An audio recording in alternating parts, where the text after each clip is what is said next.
शेरे Punjab 600 AM ਤੇ ਨਿੱਘਾ ਹਾਰਦਿਕ ਸਵਾਗਤ ਹੈ। ਮੈਂ ਤੁਹਾਡਾ ਮੇਜ਼ਬਾਨ ਹਰਜੀਤ ਸਿੰਘ ਗਿੱਲ ਸ਼ੋਅ ਲੈ ਕੇ ਤੁਹਾਡੀ ਸੇਵਾ ਦੇ ਵਿੱਚ ਹਾਜ਼ਰ ਹਾਂ। 9:15 ਹੋਏ ਨੇ ਤੇ 5 ਅਪ੍ਰੈਲ ਹੈ ਵਰਾ 2021 ਦਾ ਸੱਸਾ ਸੋਮਵਾਰ ਹੈ। 23 ਚੇਤਰ ਨਾਨਕ ਸ਼ੇ ਸੰਮਤ 553 ਨਿੱਘਾ ਹਾਰਦਿਕ ਸਵਾਗਤ ਹੈ ਜੀ। ਅੱਜ ਦੇ ਸ਼ੋਅ ਦੀ ਸ਼ੁਰੂਆਤ ਦੇਸ਼ ਪੰਜਾਬ ਦੇ ਝਰੋਖੇ ਚੋਂ ਪੰਜਾਬ ਤੋਂ ਨਵਕਿੰਦਰ ਸਿੰਘ ਪੱਤੀ ਹੋਰਾਂ ਨਾਲ ਹੋਵੇਗੀ। ਉਸ ਤੋਂ ਬਾਅਦ ਕੁਝ ਖਾਸ ਖਬਰਾਂ ਤੁਹਾਡੇ ਨਾਲ ਸਾਂਝੀਆਂ ਕਰਨਗੀਆਂ ਤੇ ਨਾਲ ਹੀ ਕੁਝ ਇੱਕ ਸਰਲ ਜਿਹਾ ਸੌਖਾ ਜਿਹਾ ਛੁੱਟੀ ਦੇ ਹਿਸਾਬ ਦੇ ਨਾਲ ਗੱਲਬਾਤ ਹੋਏਗੀ। ਰੀਅਲ ਸਟੇਟ ਮਾਰਕੀਟ ਇੰਨੀ ਕਿਉਂ ਗਰਮ ਹੈ ਇਹਦੀ ਗੱਲਬਾਤ ਹੋਏਗੀ। ਉਸ ਤੋਂ ਬਾਅਦ ਇਹਦੇ ਬਾਰੇ ਕੁਝ ਕੁ ਰਾਏ ਜਿਹੜੀਆਂ ਮਾਹਰਾਂ ਨੇ ਰਾਵਾਂ ਦਿੱਤੀਆਂ ਉਹਦੀ ਵੀ ਗੱਲਬਾਤ ਦੱਸਾਂਗਾ ਕਿ ਆਉਣ ਵਾਲੇ ਸਮੇਂ 'ਚ ਕੀ ਹੋ ਸਕਦਾ। 2007-8 'ਚ ਅਮਰੀਕਾ 'ਚ ਕੀ ਹੋਇਆ ਸੀ ਪਰ ਅਸੀਂ ਅਮਰੀਕਾ ਨਾਲੋਂ ਅਲੱਗ ਕਿਵੇਂ ਆ। ਇਹ ਤੇ ਇੱਕੋ ਦਿਨ 3 ਅਲੱਗ ਕਿਸਮ ਦੀਆਂ ਰਿਪੋਰਟਸ ਆਉਂਦੀਆਂ ਨੇ। ਤਿੰਨੇ ਰਿਪੋਰਟਸ ਤੁਹਾਡੇ ਨਾਲ ਸਾਂਝੀਆਂ ਕਰਾਂਗਾ। ਮਨੋ ਰੋਗ ਜਿਹੜਾ ਹੈ, ਮਨ ਦਾ ਦਬਾਅ ਜਿਹੜਾ, ਤਣਾਅ ਜਿਹੜਾ ਹੈ, ਉਹਦੇ ਕਾਰਨ ਘਰਾਂ ਦੇ ਵਿੱਚੋਂ ਸਾਡੇ ਨੌਜਵਾਨ ਜਵਾਕਾਂ ਦਾ ਗੁੰਮ ਹੋਣਾ ਇੱਕ ਰੁਝਾਨ ਜਿਹੜਾ ਚੱਲਿਆ ਭਾਈਚਾਰੇ 'ਚ, ਉਸ 'ਤੇ ਵੀ ਗੱਲਬਾਤ ਹੋਏਗੀ। 604-204 0600 604 204 0600 ਤੇ ਤੁਸੀਂ ਗੱਲਬਾਤ ਕਰਨੀ ਹੈ।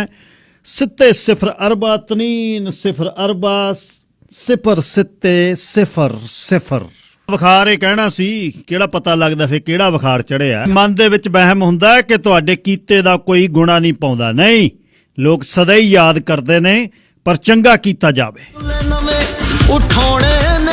ਸ਼ੇਰੇ ਪੰਜਾਬ radio.ca ਤੇ ਸਿੱਧਾ ਪ੍ਰਸਾਰਣ ਚੱਲਦਾ ਹੈ ਤੇ 604-204 0600 ਨੰਬਰ ਹੈ। ਲੋਕ ਗੁੰਬਦ ਦੇ ਵਾਂਗੂ ਨੇ, ਖਾਮੋਸ਼ ਕਿਉਂ? ਕਰਫਿਊ ਤੇ ਕਦੋਂ ਤੀਕ ਹਨੇਰਾ ਰਹੂ? ਦੋਸਤੋ, ਸੂਰਜਾਂ ਦੇ ਦੁਆਲੇ ਭਲਾ ਰਾਹੂ ਕੇਤੂ ਦਾ ਕਦ ਤੱਕ ਘੇਰਾ ਰਹੂ?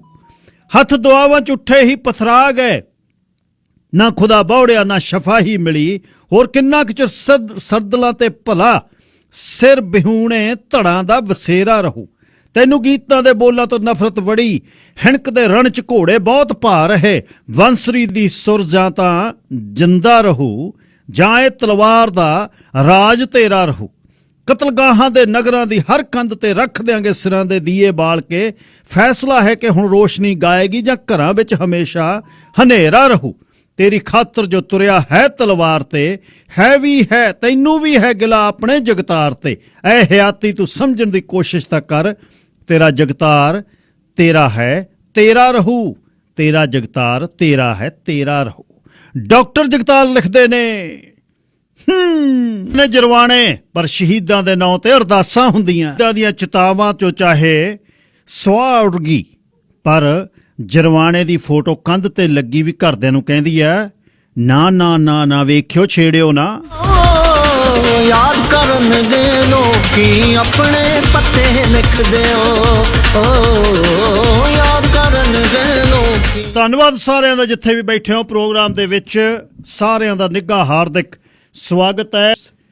ਨਵਕਿੰਦਰ ਸਿੰਘ ਪੱਤੀ ਜੀ ਸਵਾਗਤ, ਸਤਿ ਸ੍ਰੀ ਅਕਾਲ। ਸ਼ੁਕਰੀਆ ਗਿੱਲ ਸਾਹਿਬ। ਸਭ ਤੋਂ ਪਹਿਲਾਂ ਤੁਹਾਨੂੰ ਤੇ ਸ਼ੇਰੇ ਪੰਜਾਬ ਰੇਡੀਓ ਦੇ ਸਾਰੇ ਸਰੋਤਿਆਂ ਨੂੰ ਪਿਆਰ ਭਰੀ ਸਤਿ ਸ੍ਰੀ ਅਕਾਲ ਜੀ। ਗਿੱਲ ਸਾਹਿਬ ਧੰਨਵਾਦ ਜੀ। ਸਭ ਤੋਂ ਪਹਿਲਾਂ ਮੋਰਚੇ ਦੀ ਗੱਲ ਕਰੀਏ, ਤਹਿਰੀਕਾਂ ਦੀ ਗੱਲ ਕਰ ਰਿਹਾ ਸੀ ਡਾਕਟਰ ਸਤਿੰਦਰ ਸਰਤਾਜ।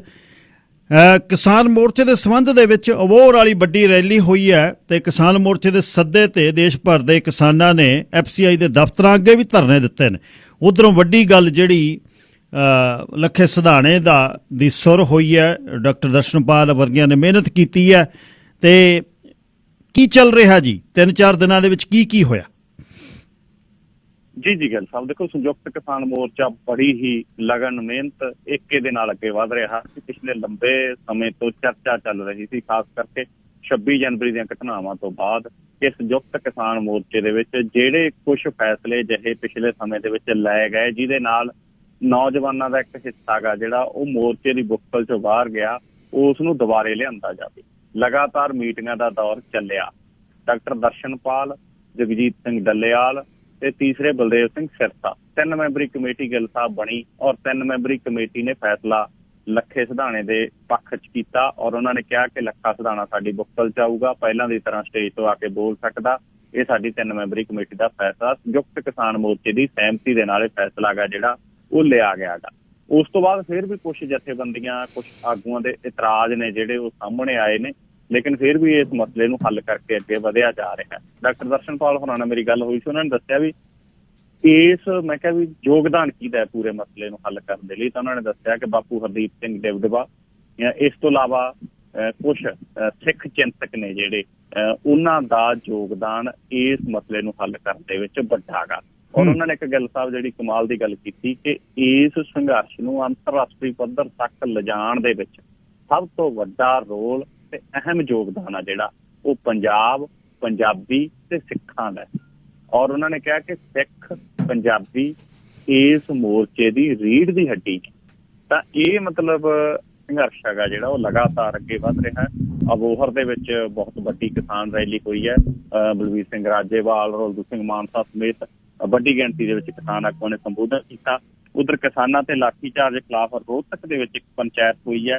ਇਸ ਤੋਂ ਇਲਾਵਾ ਗਿੱਲ ਸਾਹਿਬ ਸੰਯੁਕਤ ਮੋਰਚੇ ਦੇ ਅਹਿਮ ਆਗੂ ਰਾਕੇਸ਼ ਟਕੈਤ ਦੇ ਉੱਤੇ ਇੱਕ ਹਮਲਾ ਹੋਇਆ ਜਾਨਲੇਵਾ। ਹਮਲਾ ਕਰਨ ਵਾਲੇ ਲੋਕ ਨੇ ਜਿਹੜੇ ਉਹਨਾਂ ਦਾ ਜਿਹੜਾ ਪਿਛੋਕੜ ਹੈ ਉਹ ਭਾਰਤੀ ਜਨਤਾ ਪਾਰਟੀ ਦੇ ਨਾਲ ਸੰਬੰਧਿਤ ਹੈ। ਭਾਰਤੀ ਜਨਤਾ ਪਾਰਟੀ ਦੀ ਜਿਹੜੀ ਵਿਦਿਆਰਥੀ ਜਥੇਬੰਦੀ ਆ, ਪਿਛਲੇ ਦਿਨਾਂ ਦੇ ਵਿੱਚ ਤੁਸੀਂ ਯੂਪੀ ਦੀ ਇੱਕ ਲੜਕੀ ਦੇ ਨਾਲ ਗਿੱਲ ਸਾਹਿਬ ਗੱਲਬਾਤ ਵੀ ਕੀਤੀ ਸੀਗੀ ਕਿ ABVP ਜਿਹੜਾ ਅਖਿਲ ਭਾਰਤੀ ਵਿਦਿਆਰਥੀ ਪਰਿਸ਼ਦ, ਉਸ ਦਾ ਜਿਹੜਾ ਆਗੂ ਹੈ ਉਹ ਮੁੱਖ ਤੌਰ ਦੇ ਉੱਤੇ ਚਿੰਨਤ ਹੋਇਆ ਜਿਨ੍ਹਾਂ ਨੇ ਰਾਕੇਸ਼ ਟਕੈਤ ਦੇ ਉੱਤੇ ਹਮਲਾ ਕੀਤਾ। ਉਹਨਾਂ 'ਚ ਦਰਅਸਲ ਰਾਕੇਸ਼ ਟਕੈਤ ਅੱਜ ਗੁਜਰਾਤ ਦੇ ਵਿੱਚ ਹੈ ਔਰ ਗੁਜਰਾਤ ਦੌਰੇ ਤੋਂ ਪਹਿਲਾਂ ਯਾਨੀ ਕਿ 2 ਦਿਨ ਪਹਿਲਾਂ ਉਹਦੇ ਉੱਤੇ ਹਮਲਾ ਕੀਤਾ ਗਿਆ ਤਾਂ ਕਿ ਉਹਦੇ ਗੁਜਰਾਤ ਦੌਰੇ ਨੂੰ ਰੱਦ ਕਰਵਾਇਆ ਜਾਵੇ। ਗੁਜਰਾਤ ਉਹ ਸੂਬਾ ਜਿਹੜਾ ਨਰਿੰਦਰ ਮੋਦੀ ਤੇ ਅਮਿਤ ਸ਼ਾਹ ਜਿਹੜੇ ਅੱਜ ਇਸ ਦੇਸ਼ ਦੇ ਸਭ ਤੋਂ ਵੱਡੇ ਹੁਕਮਰਾਨ ਨੇ, ਉਹਨਾਂ ਦਾ ਜੱਦੀ ਸੂਬਾ ਹੈਗਾ, ਜਿਸ ਸੂਬੇ ਦੀਆਂ ਪੌੜੀਆਂ ਚੜ੍ਹ ਕੇ ਉਹ ਦੇਸ਼ ਦੀ ਸੰਸਦ ਤੇ ਉਸ ਤੋਂ ਬਾਅਦ ਪ੍ਰਧਾਨ ਮੰਤਰੀ ਤੇ ਗ੍ਰਹਿ ਮੰਤਰੀ ਦੀਆਂ ਕੁਰਸੀਆਂ ਤੱਕ ਪਹੁੰਚੇ ਨੇ। ਤੇ ਇਸ ਕਰਕੇ ਉਹਨਾਂ ਦਾ ਸੰਘਰਸ਼ ਉੱਥੋਂ ਡੋਲਦਾ ਦਿਖਾਈ ਦੇ ਰਿਹਾ। ਰਾਕੇਸ਼ ਟਕੈਤ ਨੂੰ ਉੱਥੇ ਬਹੁਤ ਸਹਿਯੋਗ ਮਿਲ ਰਿਹਾ। ਸੋ ਇਸ ਤਰੀਕੇ ਦੇ ਨਾਲ ਇਹ ਸੰਘਰਸ਼ ਐਜੀਟੇਸ਼ਨ ਹੈ ਜਿਹੜੀ ਉਹ ਅੱਗੇ ਵੱਧ ਰਹੀ ਆ। ਕੱਲ ਗਿੱਲ ਸਾਹਿਬ ਕੇਂਦਰੀ ਰਾਜ ਮੰਤਰੀ ਤੇ ਹੁਸ਼ਿਆਰਪੁਰ ਤੋਂ ਲੋਕ ਸਭਾ ਮੈਂਬਰ ਸੋਮ ਪ੍ਰਕਾਸ਼, ਇੱਕੋ ਇੱਕ ਪੰਜਾਬ ਦਾ ਜਿਹੜਾ ਮੰਤਰੀ ਆ ਅੱਜ ਕੇਂਦਰ ਦੇ ਵਿੱਚ, ਉਹ ਸੋਮ ਪ੍ਰਕਾਸ਼ ਹੈ ਭਾਜਪਾ ਦਾ। ਔਰ ਉਹ ਪੰਜਾਬ ਆਇਆ ਲੰਬੇ ਸਮੇਂ ਬਾਅਦ ਤੇ ਘੇਰ ਲਿਆ ਕਿਸਾਨਾਂ ਨੇ। ਹੁਸ਼ਿਆਰਪੁਰ ਦੇ ਵਿੱਚ ਗਿੱਲ ਸਾਹਿਬ ਅਜਿਹੀ ਕੈਂਚੀ ਮਾਰੀ ਔਰ ਪੂਰਾ ਦਿਨ ਉਹਨੂੰ ਜਿਹੜਾ ਪਾਰਟੀ ਦਫ਼ਤਰ 'ਚ ਬਾੜ ਕੇ ਰੱਖਿਆ। ਪਾਰਟੀ ਦਫ਼ਤਰ 'ਚੋਂ ਬਾਹਰ ਨਹੀਂ ਨਿਕਲਿਆ ਸੋਮ ਪ੍ਰਕਾਸ਼। ਵੱਡੀ ਗਿਣਤੀ 'ਚ ਪੁਲਿਸ ਤੈਨਾਤ ਸੀ। ਉਹਨੂੰ ਮਲੋਟ ਵਾਲੀ ਘਟਨਾ ਵਾਰ-ਵਾਰ ਯਾਦ ਆਉਂਦੀ ਹੋਈ, ਸ਼ਾਇਦ ਤਾਈਓ ਨਹੀਂ ਨਿਕਲਿਆ। ਤੇ ਉੱਥੇ ਕਿਸਾਨਾਂ ਨੇ ਲੰਬਾ ਸਮਾਂ ਉਹਨੂੰ ਘੇਰ ਕੇ ਜਿਹੜੀ ਨਾਅਰੇਬਾਜ਼ੀ ਆ ਉਹ ਕੀਤੀ ਆ। ਇਸ ਤੋਂ ਇਲਾਵਾ ਅੱਜ ਸੰਯੁਕਤ ਕਿਸਾਨ ਮੋਰਚੇ ਦੇ ਸੱਦੇ ਤਹਿਤ ਦੇਸ਼ ਭਰ ਦੇ ਵਿੱਚ ਜਿਹੜੇ FCI ਦੇ ਦਫ਼ਤਰ ਨੇ ਉਹਨਾਂ ਦਾ ਘਿਰਾਓ ਕੀਤਾ ਗਿਆ ਔਰ ਪੂਰਾ ਦਿਨ FCI ਦੇ ਦਫ਼ਤਰਾਂ ਦਾ ਘਿਰਾਓ ਕੀਤਾ ਗਿਆ। ਗੋਦਾਮ ਘੇਰੀ ਰੱਖੇ ਕਿਸਾਨਾਂ ਨੇ। ਕਿਸਾਨਾਂ ਦੀ ਮੰਗ ਸੀ ਕਿ FCI ਜਿਹੜੀ ਕੇਂਦਰ ਦੀ ਏਜੰਸੀ ਆ ਉਹ ਅਸਲ ਦੇ ਵਿੱਚ ਸਰਕਾਰ ਇੱਕ ਤਾਂ ਇਸ ਏਜੰਸੀ ਦਾ FCI ਦਾ ਭੋਗ ਪਾਉਣਾ ਚਾਹੁੰਦੀ ਆ, ਦੂਸਰਾ ਇਹ ਕਿ ਜਿਹੜੀ ਸਿੱਧੀ ਅਦਾਇਗੀ ਆ, ਸਿੱਧੀ ਅਦਾਇਗੀ ਦੇ ਨਾਂ ਦੇ ਉੱਤੇ ਜਿਹੜੇ ਨੰਬਰ ਲਿਆਓ ਜੀ, ਫਰਦਾਂ ਲਿਆਓ ਜੀ, ਜ਼ਮੀਨ ਆ ਜਿਹੜੀ ਉਹ ਉਹੀ ਮਾਲਕ ਹੋਵੇ, ਉਹੀ ਕਾਸ਼ਤਕਾਰ ਹੋਵੇ, ਅਸੀਂ ਉਹ ਮਿਲਾਵਾਂਗੇ, ਅਟੈਚ ਕਰਾਂਗੇ, ਇਹ ਸਾਰੇ ਕਾਸੇ ਨੂੰ ਲੈ ਕੇ ਕਿਸਾਨਾਂ ਨੇ FCI ਦੇ ਦਫ਼ਤਰਾਂ, ਗੋਦਾਮਾਂ ਦਾ ਘਿਰਾਓ ਕਰਕੇ ਕੇਂਦਰ ਸਰਕਾਰ ਨੂੰ ਸੱਦਾ ਦਿੱਤਾ ਕਿ ਅਸੀਂ 70% ਅਨਾਜ ਦੇ ਭੰਡਾਰ ਭਰਦੇ ਰਹੇ ਹਾਂ ਤੁਹਾਡੇ ਕੇਂਦਰ ਦੇ। ਹਰੀ ਕ੍ਰਾਂਤੀ ਦੇ ਨਾਂ ਤੇ ਤੁਸੀਂ ਜ਼ਹਿਰਾਂ ਘੋਲ ਸਾਡੇ ਪੰਜਾਬ ਦੀ ਆਬੋ ਹਵਾ ਪਲੀਤ ਕਰਤੀ, ਸਾਡੇ ਪੰਜਾਬ ਦਾ ਪਾਣੀ ਬਰਬਾਦ ਕਰਤਾ, ਯੂਰੇਨੀਅਮ ਧਰਤੀ ਚੋਂ ਨਿਕਲੀ ਜਾਂਦਾ ਔਰ ਪੰਜਾਬ ਦੇ ਵਿੱਚ ਕੈਂਸਰ, ਕਾਲਾ ਪੀਲੀਆ ਤੇ ਹੋਰ ਬਹੁਤ ਸਾਰੀਆਂ ਨਾਮਰਾਦ ਬਿਮਾਰੀਆਂ ਥੋਪਤੀਆਂ। ਉਦੋਂ ਤਾਂ ਤੁਹਾਨੂੰ ਪੰਜਾਬ ਦਾ ਕਿਸਾਨ ਚੰਗਾ ਲੱਗਦਾ ਸੀ। ਗਿੱਲ ਸਾਹਿਬ ਬਹੁਤੇ ਲੋਕਾਂ ਨੇ ਦੇਖੀ ਉਹ ਪਹਿਲਾਂ ਨੋਟਾਂ ਤੇ ਵੀ ਹਲ ਵਾਹੁੰਦੇ ਕਿਸਾਨ ਦੀ ਫੋਟੋ ਹੁੰਦੀ ਸੀ, ਉਦੋਂ ਤਾਂ ਇਹੀ ਕਿਸਾਨ ਚੰਗਾ ਲੱਗਦਾ ਸੀ।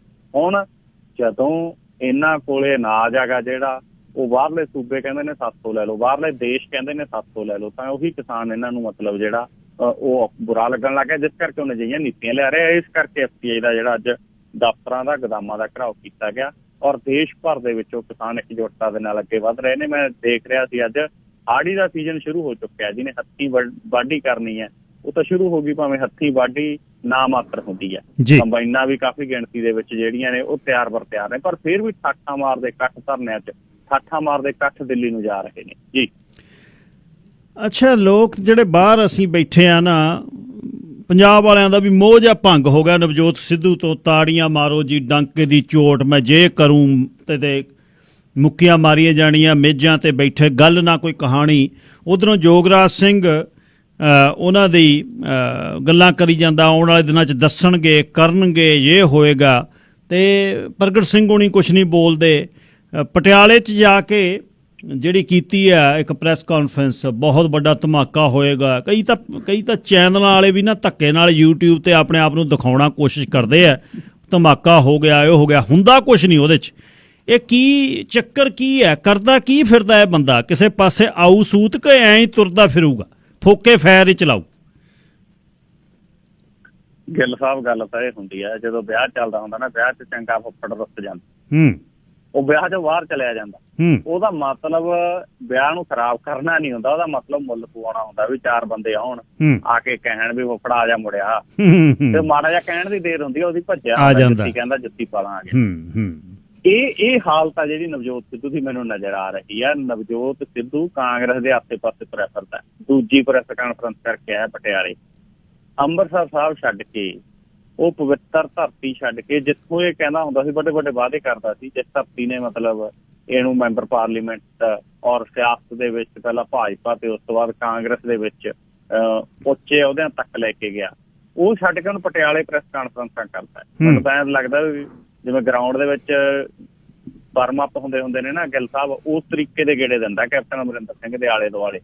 ਕਿਉਂਕਿ ਜਿਹੜੀ ਪਿਛਲੇ ਦਿਨਾਂ 2 ਲੰਚ ਮੀਟਿੰਗਾਂ ਜਿਹੜੀਆਂ ਕੈਪਟਨ ਅਮਰਿੰਦਰ ਸਿੰਘ ਦੇ ਨਾਲ ਹੋਈਆਂ, ਉਹਦੇ ਵਿੱਚ ਕੈਪਟਨ ਅਮਰਿੰਦਰ ਸਿੰਘ ਪਤਾ ਲੱਗਿਆ ਇਹਨੂੰ ਇਹੀ ਗੱਲ ਕਹਿੰਦਾ ਹੈ ਵੀ ਮਿੱਤਰਾ, ਜਾਂ ਤਾਂ ਪਹਿਲਾਂ ਵਾਲਾ ਉਹਦਾ ਆ ਕੇ ਸਾਂਭ ਲਾ ਕੈਬਨਿਟ ਮੰਤਰੀ ਦਾ, ਜਾਂ ਤੇਰਾ ਮੰਤਰਾਲਾ ਬਦਲ ਦਿੰਦੇ ਆ, ਬਿਜਲੀ ਮੰਤਰੀ ਬਣਾ ਦਿੰਦੇ ਆ ਤੈਨੂੰ। ਤੇ ਨਵਜੋਤ ਸਿੰਘ ਸਿੱਧੂ ਨੂੰ ਲੱਗਦਾ ਹੈ ਵੀ ਮੈਂ ਇਹਨਾਂ ਦੇ ਮਤਲਬ ਸਮਝ ਨਹੀਂ ਪੈ ਰਿਹਾ। ਨਵਜੋਤ ਸਿੰਘ ਸਿੱਧੂ ਉਪ ਮੁੱਖ ਮੰਤਰੀ ਜਾਂ ਘੱਟੋ ਘੱਟ ਕਾਂਗਰਸ ਦੀ ਪ੍ਰਧਾਨਗੀ ਤੋਂ ਥੱਲੇ ਉਤਰਨ ਨੂੰ ਤਿਆਰ ਨਹੀਂ। ਸੋ ਇਸ ਕਰਕੇ ਇਹ ਹੁਣ ਜਿਹੜਾ ਨਵਜੋਤ ਸਿੰਘ ਸਿੱਧੂ ਗੱਲਾਂ ਕਰ ਰਿਹਾ, ਪੰਜਾਬ ਦੀ ਤਬਾਹ ਹੋ ਰਹੀ ਆਰਥਿਕਤਾ ਦੀ ਗੱਲ ਕਰਦਾ ਹੈ ਜਾਂ ਪੰਜਾਬ ਦੀਆਂ ਗੱਲਾਂ ਕਰਦਾ ਹੈ, ਤਾਂ ਉਹਦੇ ਵਿੱਚੋਂ ਘੱਟੋ ਘੱਟ ਗੱਲ ਸਾਹਿਬ ਫਿਰ ਇਹ ਨਹੀਂ ਹੋਣਾ ਵੀ ਅੰਮ੍ਰਿਤਸਰ ਸਾਹਿਬ ਤੋਂ ਪ੍ਰੈਸ ਕਾਨਫਰੰਸ ਪਟਿਆਲੇ ਕੀਤੀ, ਫਿਰ ਘਰੇ ਚਲੇ ਗਏ, 5-6 ਦਿਨ ਫਿਰ ਘਰੇ ਬੈਠੇ ਰਹੇ, ਉਦੋਂ ਬਾਅਦ ਫਿਰ ਨਿਕਲੇ। ਏਦਾਂ ਤਾੜੀਆਂ ਮਾਰ ਕੇ ਕੰਮ ਨਹੀਂ ਬਣਨਾ। ਜਿਹਨੇ ਨਵੀਂ ਪਾਰਟੀ ਬਣਾਉਣੀ ਹੁੰਦੀ ਹੈ ਨਾ, ਗਰਾਊਂਡ ਲੈਵਲ ਦੇ ਉੱਤੇ ਜਾ ਕੇ ਮਿਹਨਤ ਕਰਨੀ ਪੈਂਦੀ ਹੈ। ਮਨਪ੍ਰੀਤ ਬਾਦਲ ਨੂੰ ਪਤਾ ਹੈ, ਸੁਖਪਾਲ ਸਿੰਘ ਖਹਿਰੇ ਨੂੰ ਪਤਾ, ਫਿਰ ਵੀ ਕੋਈ ਨਵੀਂ ਪਾਰਟੀ ਦਾ ਫੰਡਿੰਗ ਨਹੀਂ ਹੁੰਦੀ, ਹੋਰ ਬੜੀਆਂ ਸਮੱਸਿਆਵਾਂ ਹੁੰਦੀਆਂ। ਆਮ ਆਦਮੀ ਪਾਰਟੀ 'ਚ ਜਾ ਕੇ ਰਾਜੀ ਨੇ, ਇਹਨੂੰ ਲੱਗਦਾ ਕਿ ਅਰਵਿੰਦ ਕੇਜਰੀਵਾਲ ਤੋਂ ਵੱਡਾ ਲੀਡਰ ਮੈਂ ਆ, ਤਾਂ ਅਜਿਹੇ ਦੇ ਵਿੱਚ ਨਵਜੋਤ ਸਿੰਘ ਸਿੱਧੂ, ਮੈਨੂੰ ਤਾਂ ਗੱਲ ਸਾਹਿਬ ਇਹੀ ਲੱਗਦਾ ਹੈਗਾ ਕਿ ਭਾਜਪਾ 'ਚ ਜਾ ਸਕਦਾ ਸੀ, ਪਰ ਭਾਜਪਾ ਦਾ ਜਿਹੜਾ ਹਾਲਤ ਤੇ ਹਾਲਾਤ ਬਣੇ ਨੇ ਪਿਛਲੇ ਸਮੇਂ ਤੋਂ ਪੰਜਾਬ ਦੇ ਵਿੱਚ, ਉਹਦੇ ਕਰਕੇ ਭਾਜਪਾ 'ਚ ਤਾਂ ਹੁਣ ਕੋਈ ਨਹੀਂ ਜਾਣ ਨੂੰ ਤਿਆਰ। ਤਾਂ ਇਸ ਕਰਕੇ ਇਹ ਕਾਂਗਰਸ ਦੇ ਵਿੱਚ ਹੀ ਆਪਣਾ ਮਤਲਬ ਮੁੜ ਘੁੜ ਕੇ ਥੋੜੀ ਜਿਹੜੀ ਆ ਵੱਡਾ ਅਹੁਦਾ ਲੈਣ ਦੀ ਝਾਕ ਰੱਖਦਾ। ਸ਼ੇਰੋ ਸ਼ਾਇਰੀ ਬੇਸ਼ੱਕ ਨਵਜੋਤ ਸਿੰਘ ਸਿੱਧੂ ਇਹ ਕਰਦਾ, ਮੈਨੂੰ ਕਿਸੇ ਚੀਜ਼ ਦੀ ਲੋੜ ਨਹੀਂ, ਮੈਂ ਕੋਈ ਚੀਜ਼ ਲੈਣੀ ਨਹੀਂ। ਦੇਖਦੇ ਹੁਣ ਪ੍ਰਸ਼ਾਂਤ ਕਿਸ਼ੋਰ ਆਉਣ ਵਾਲੇ ਦਿਨਾਂ ਦੇ ਵਿੱਚ ਕਿਸ ਤਰੀਕੇ ਦਾ ਮਸਲਾ ਹੱਲ ਕਰਦਾ, ਕਿਉਂਕਿ ਪਹਿਲਾਂ ਰਾਹੁਲ ਗਾਂਧੀ ਤੇ ਸੋਨੀਆ ਗਾਂਧੀ, ਪ੍ਰਿਅੰਕਾ ਗਾਂਧੀ ਤੱਕ ਜਾਣਾ ਪੈਂਦਾ ਸੀ, ਹੁਣ ਤਾਂ ਨੇੜੇ ਹੀ ਸਰ ਜਾਣਾ, ਪ੍ਰਸ਼ਾਂਤ ਕਿਸ਼ੋਰ ਤੱਕ ਹੀ ਮਸਲਾ ਹੱਲ ਹੋ ਜਾਣਾ ਜੀ। ਅੱਛਾ, ਇਹਦੇ ਨਾਲ ਹੀ ਦੱਸਿਓ ਕਿ ਮੁਖਤਾਰ ਅੰਸਾਰੀ ਨੂੰ ਵੀਲ ਚੇਅਰ ਤੇ ਬਿਠਾਈ ਫਿਰਦੇ ਸੀ, ਪਿਛਲੇ ਦਿਨੀ ਫੋਟੋਆਂ ਬਹੁਤ ਦਿਖਾਈਆਂ, ਉਹਦੀਆਂ ਵੀਡੀਓ ਬਹੁਤ ਦਿਖਾਈਆਂ। ਮੁਖਤਾਰ ਅੰਸਾਰੀ ਦਾ ਉਹ ਕਹਿੰਦੇ ਵਿਆਹ 'ਚ ਬੀਜ ਦਾ ਲੇਖਾ, ਸਾਤੋਂ ਤਾਂ ਆਪਣਾ ਪੰਜਾਬ ਸੂਤ ਨਹੀਂ ਉਹਦਾ। ਮੁਖਤਾਰ ਅੰਸਾਰੀ ਦੇ ਆਲੇ ਦੁਆਲੇ ਸਾਰਾ ਕੁਝ ਤੁਰਿਆ ਫਿਰਦਾ। ਮੁਖਤਾਰ ਅੰਸਾਰੀ ਦਾ ਤੇ ਉਹ ਕਾਹਦੇ ਲਈ ਆ? ਅਮਰਿੰਦਰ ਸਿੰਘ ਹੋਣੀ ਉਹਨੂੰ ਕਿਉਂ ਰੱਖੀ ਬੈਠੇ ਨੇ? ਕਹਾਣੀ ਵਿੱਚ ਕੀ ਹੈ? ਜੀ ਗੱਲ ਸਾਹਿਬ, ਅਸਲ ਦੇ ਵਿੱਚ ਕਹਾਣੀ ਇੱਕ ਸੁਲਝਾਉਂਦੇ ਕਈ ਉਲਝ ਜਾਂਦੀਆਂ ਨੇ। ਮੁਖਤਾਰ ਅੰਸਾਰੀ ਨੂੰ ਹੁਣ ਜਿਹੜੀ ਐਂਬੂਲੈਂਸ ਤੇ ਲੈ ਕੇ ਗਏ, ਉਹ ਯੂਪੀ ਨੰਬਰ ਦੀ ਐਂਬੂਲੈਂਸ, ਜਦੋਂ ਉਹਦਾ ਰਿਕਾਰਡ ਕੱਢਿਆ ਜਾ ਕੇ ਯੂਪੀ 'ਚ, ਉਹ ਫਰਜ਼ੀ ਨਿਕਲਿਆ ਸਾਰਾ ਕੁਛ। ਉਹ ਜਿਸ ਬੰਦੇ ਦੇ ਨਾਂ ਤੇ ਜਿਹੜੀ ਆ ਰਜਿਸਟਰਡ ਹੋਈ, ਉਹ ਬੰਦੇ ਦਾ ਜਿਹੜਾ ਐਡਰੈਸ ਪਤਾ ਕੀਤਾ, ਉਹ ਐਡਰੈਸ ਹੀ ਨਹੀਂ ਮੈਚ ਕਰ ਰਿਹਾ, ਕੁਛ ਨਹੀਂ ਮੈਚ ਕੀਤਾ ਯੂਪੀ ਨੰਬਰ ਦੀ ਐਂਬੂਲੈਂਸ ਦੀ। ਕੱਲ ਉਹੀ ਐਂਬੂਲੈਂਸ ਆ ਜਿਹੜੀ ਉਹ ਇੱਕ ਥਾਂ ਲਵਾਰਸ ਖੜੀ ਮਿਲੀ, ਜਿਵੇਂ ਅਕਸਰ ਪੁਰਾਣੇ ਸਮਿਆਂ ਦੇ ਵਿੱਚ ਮਿਲਿਆ ਕਰਦੀਆਂ ਸੀ ਗੱਡੀਆਂ ਲਵਾਰਸ ਖੜੀਆਂ। ਸਵਾਲ ਪੈਦਾ ਇਹ ਹੋ ਗਿਆ ਵੀ ਇੱਕ ਬੰਦਾ, ਹਾਈ ਪ੍ਰੋਫਾਈਲ ਬੰਦਾ, ਪੰਜਾਬ ਦਾ ਸਭ ਤੋਂ ਨੰਬਰ 1 ਹਾਈ ਪ੍ਰੋਫਾਈਲ ਕੈਦੀ ਹੈ ਜਿਹੜਾ ਰੋਪੜ ਦੀ ਜੇਲ੍ਹ 'ਚ 5 ਵਾਰ MLA ਰਿਹਾ, ਜੇਲ੍ਹ 'ਚ ਬੈਠਾ ਜਿੱਤ ਜਾਂਦਾ, ਜੇਲ੍ਹ 'ਚ ਬੈਠੇ ਦੀ ਸਲਤਨਤ ਚੱਲਦੀ ਆ ਉਹਦੀ। ਔਰ ਉਸ ਨੂੰ ਜਦੋਂ ਅਦਾਲਤ ਦੇ ਵਿੱਚ ਪੇਸ਼ ਕਰਨ ਦੇ ਲਈ ਲਿਜਾਇਆ ਜਾ ਰਿਹਾ, ਤਾਂ ਘੱਟੋ ਘੱਟ ਪੰਜਾਬ ਦੀ ਪੁਲਿਸ, ਪੰਜਾਬ ਸਰਕਾਰ ਨੂੰ ਇਹ ਨਹੀਂ ਪਤਾ ਕਿ ਕਿਹੜੀ ਐਂਬੂਲੈਂਸ 'ਤੇ ਲਿਜਾਇਆ ਜਾ ਰਿਹਾ। ਯੂਪੀ ਨੰਬਰ ਦੀ ਐਂਬੂਲੈਂਸ ਕਿੱਥੋਂ ਆ ਗਈ, ਕਿ ਲੱਖ ਕਿਵੇਂ ਪ੍ਰਗਟ ਹੋ ਗਈ, ਕਿਦੋਂ, ਕਿਸ ਰੂਪ 'ਚ ਆਈ, ਸਾਰੇ ਮਸਲੇ ਜਾਂਚ ਦੇ ਵਿਸ਼ੇ ਨੇ। ਖੈਰ, ਹੁਣ ਉੱਤਰ ਪ੍ਰਦੇਸ਼ ਦੀ ਜਿਹੜੀ ਪੁਲਿਸ ਹੈ, ਉਹ ਪੱਬਾਂ ਭਾਰ ਹੋਈ ਫਿਰਦੀ ਹੈ ਕਿ ਅਸੀਂ ਇਹਨੂੰ ਬਾਂਦਾ ਲੈ ਕੇ ਜਾਣਾ ਗਾ, ਜੇਲ੍ਹ 'ਚ ਸਾਰਾ ਕੁਛ ਤਿਆਰ ਉੱਤੇ ਰੱਖਿਆ ਹੋਇਆ ਗਾ। ਤੇ ਇੱਧਰੋਂ ਪੰਜਾਬ ਵਾਲਿਆਂ ਨੇ ਕਹਿਤਾ, ਉਹਨਾਂ ਨੂੰ ਪੱਤਰ ਲਿਖਤਾ ਉੱਤਰ ਪ੍ਰਦੇਸ਼ ਵਾਲਿਆਂ ਨੂੰ ਕਿ 8 ਅਪ੍ਰੈਲ ਤੱਕ ਤੁਸੀਂ ਰੂਪਨਗਰ ਦੀ ਜੇਲ੍ਹ ਤੋਂ ਆਓ ਔਰ ਆ ਕੇ ਉੱਥੋਂ ਮੁਖਤਾਰ ਅੰਸਾਰੀ ਨੂੰ ਲੈ ਜਾਓ। ਸੋ ਜ਼ਿਆਦਾ ਚਾਂਸ ਗਿੱਲ ਸਾਹਿਬ ਇਹ ਹੈ ਕਿ ਕੱਲ੍ਹ ਨੂੰ 6 ਅਪ੍ਰੈਲ ਨੂੰ ਸਵੇਰੇ, ਦੁਪਹਿਰੇ, ਸ਼ਾਮ ਜਾਂ ਫਿਰ ਰਾਤ ਤੱਕ ਮੁਖਤਾਰ ਅੰਸਾਰੀ ਨੂੰ ਲਿਜਾਇਆ ਜਾ ਸਕਦਾ। 14-15 ਘੰਟੇ ਦਾ ਰਸਤਾ ਹੈ।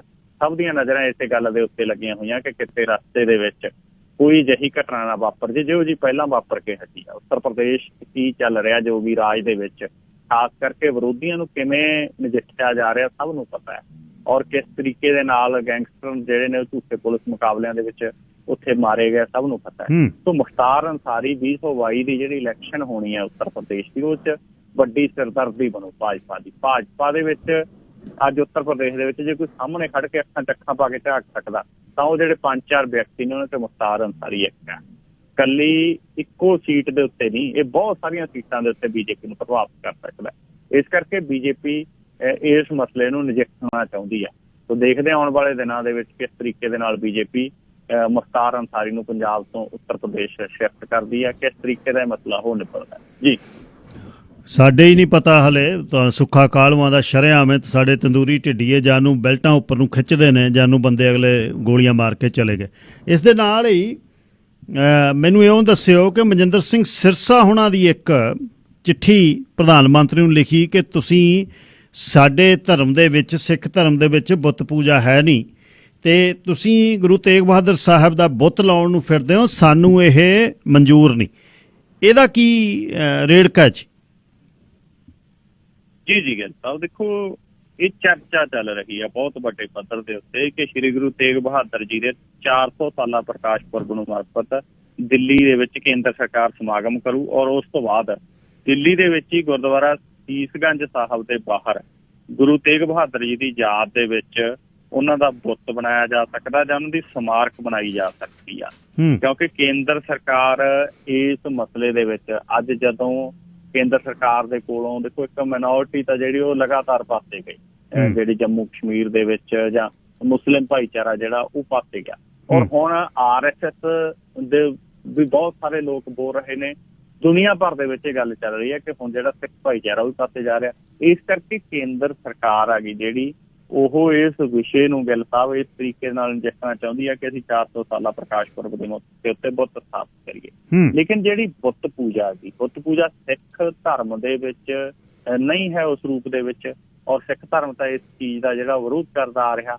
ਪਰ ਕਿਉਂਕਿ ਲਗਾਤਾਰ ਗਿੱਲ ਸਾਹਿਬ ਹੁਣ ਤੱਕ ਬਹੁਤ ਸਾਰੇ ਲੋਕ ਕਹਿੰਦੇ ਆ ਰਹੇ ਨੇ ਕਿ ਸਿੱਖ ਧਰਮ ਦੇ ਵਿੱਚ RSS ਆ ਜਿਹੜੀ ਉਹ ਲਗਾਤਾਰ ਇਨਵੋਲਵ ਹੋ ਰਹੀ ਹੈ, ਔਰ ਲਗਾਤਾਰ ਜਿਹੜਾ ਉਹ ਸਿੱਖ ਧਰਮ ਨੂੰ ਆਪਣੇ ਤਰੀਕੇ ਦੇ ਨਾਲ ਪੇਸ਼ ਕਰ ਰਹੀ ਹੈ। ਸੋ ਇਸ ਕਰਕੇ ਜੇ ਇਹ ਜਿਹੜਾ ਬੁੱਤ ਸਥਾਪਿਤ ਕੀਤਾ ਜਾਂਦਾ ਸ਼੍ਰੀ ਗੁਰੂ ਤੇਗ ਬਹਾਦਰ ਜੀ ਦਾ, ਤਾਂ ਉਹਦਾ ਵਿਰੋਧ ਹੋਣੀ ਸ਼ੁਰੂ ਹੋ ਗਿਆ।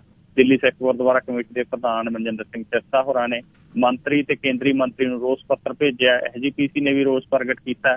ਹੋਰ ਵੀ ਬਹੁਤ ਸਾਰੀਆਂ ਸੰਸਥਾਵਾਂ ਨੇ ਜਿਹੜੀਆਂ ਉਹ ਰੋਸ ਪ੍ਰਗਟ ਕਰ ਰਹੀਆਂ ਨੇ ਇਸ ਵਿਸ਼ੇ ਦੇ ਉੱਤੇ, ਔਰ ਸਵਾਲ ਵੀ ਉਠਾ ਰਹੀਆਂ ਨੇ ਕਿ ਸਿੱਖ ਧਰਮ ਦੇ ਵਿੱਚ ਜਿਹੜਾ ਇਹਦਾ ਡਟ ਕੇ ਵਿਰੋਧ ਕੀਤਾ ਜਾਊ। ਬੁੱਤ ਸਥਾਪਿਤ ਕਰਨ ਦੀ ਯੋਜਨਾ ਜਿਹੜੀ ਸਿੱਖ ਧਰਮ ਵਿਰੁੱਧ ਜਿਹੜੀ ਮਨਮਤ ਹੈ, ਔਰ ਇਹ ਠੀਕ ਨਹੀਂ ਹੈ। ਸਿੱਖ ਧਰਮ 'ਚ ਮੂਰਤੀ ਪੂਜਾ ਲਈ ਕੋਈ ਥਾਂ ਨਹੀਂ ਹੈ ਤੇ ਸਿੱਖ ਸਿਧਾਂਤਾਂ ਦੇ ਵਿਰੁੱਧ ਹੈ ਜੀ। ਔਰ ਜੇ ਗੁਰੂ ਸਾਹਿਬ ਦੀ ਕੋਈ ਯਾਦਗਾਰ ਬਣਾਉਣਾ ਚਾਹੁੰਦੇ ਨੇ ਉਹ, ਤਾਂ ਉਹ ਵਿਰਾਸਤ-ਏ ਖਾਲਸਾ ਦੀ ਤਰਜ਼ ਦੇ ਉੱਤੇ ਕੋਈ ਉਸ ਰੂਪ ਦਾ ਬਣਾਇਆ ਜਾ ਸਕਦਾ ਗਾ।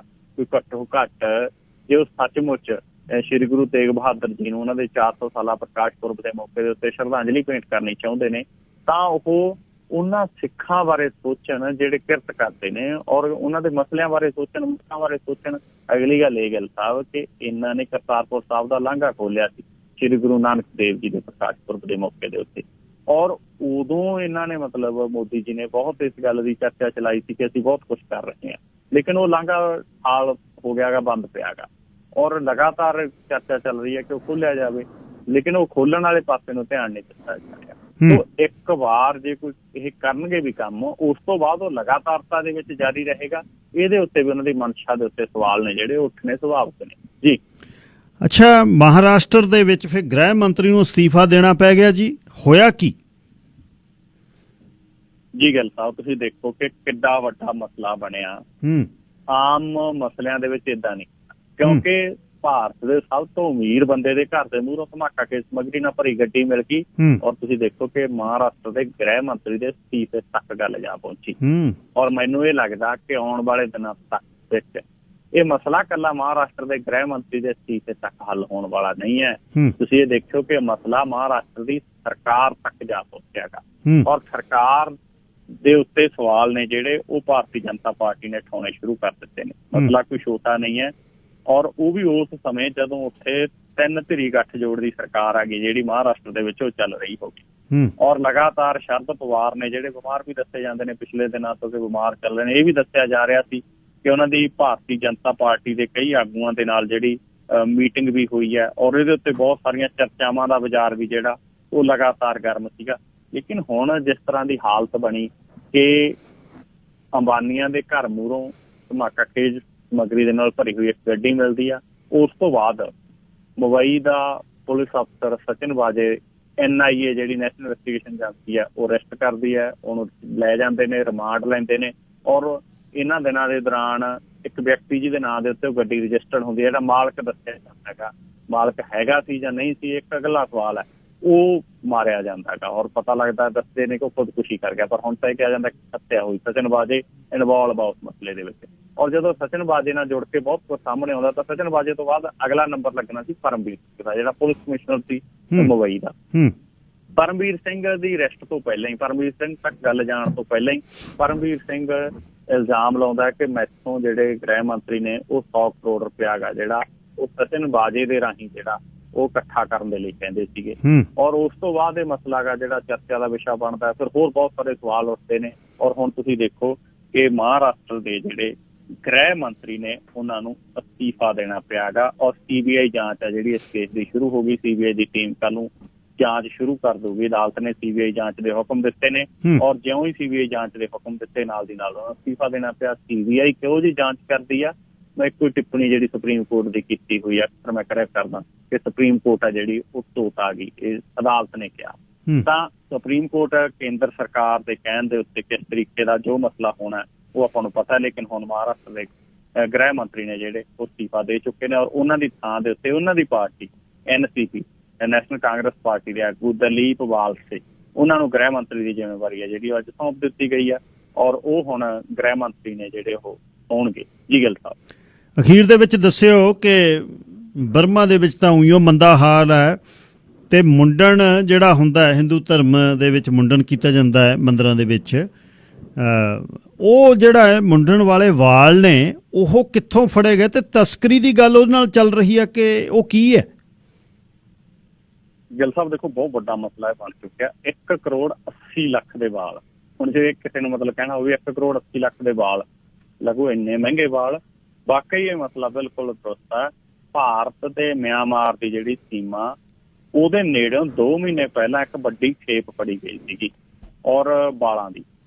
ਔਰ ਗਿੱਲ ਸਾਹਿਬ ਜਿਹੜਾ ਟਰੱਕ ਫੜਿਆ ਗਿਆ ਸੀਗਾ ਉਸ ਤੋਂ ਬਾਅਦ ਮਸਲੇ ਦੀ ਜਾਂਚ ਸ਼ੁਰੂ ਹੋਈ। ਚੱਲਦਾ ਮਸਲਾ ਪਤਾ ਲੱਗਿਆ ਕਿ ਇਹ ਵਾਲ ਨੇ ਜਿਹੜੇ ਮੁੰਡਣ ਵਾਲੇ ਵਾਲ ਨੇ ਔਰ ਉਸ ਤੋਂ ਬਾਅਦ ਪਤਾ ਲੱਗਿਆ ਇਹ ਵਾਲ ਆਏ ਕਿੱਥੋਂ।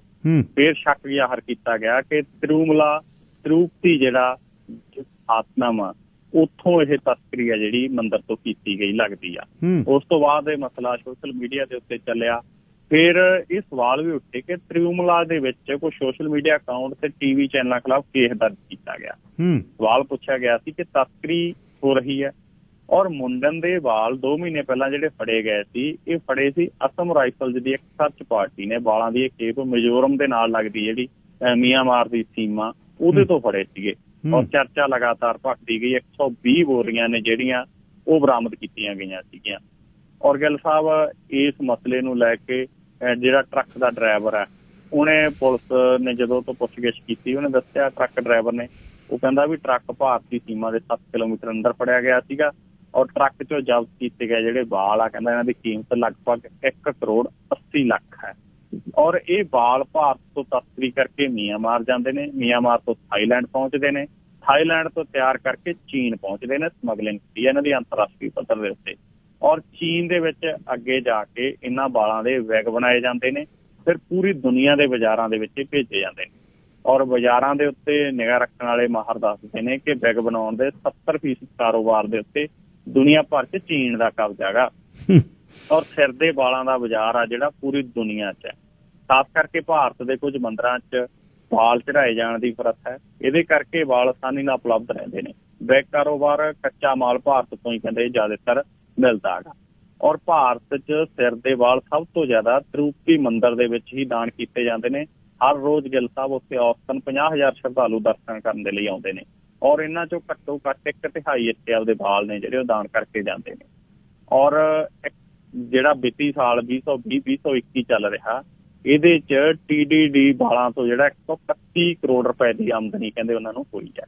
ਔਰ ਸਭ ਤੋਂ ਵੱਧ ਵਾਲ ਆ ਜਿਹੜਾ ਉਹ ਇੱਥੇ ਹੀ ਵੇਚੇ ਜਾਂਦੇ ਨੇ TDD ਦੇ ਵਿੱਚ।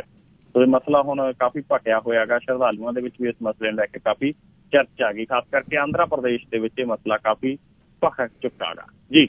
ਧੰਨਵਾਦ ਬਹੁਤ ਬਹੁਤ। ਤੇ ਕੱਲ੍ਹ ਨੂੰ 9:15 ਵਜੇ ਫੇਰ ਜਿਹੜੀ ਸਾਂਝ ਪਵੇਗੀ।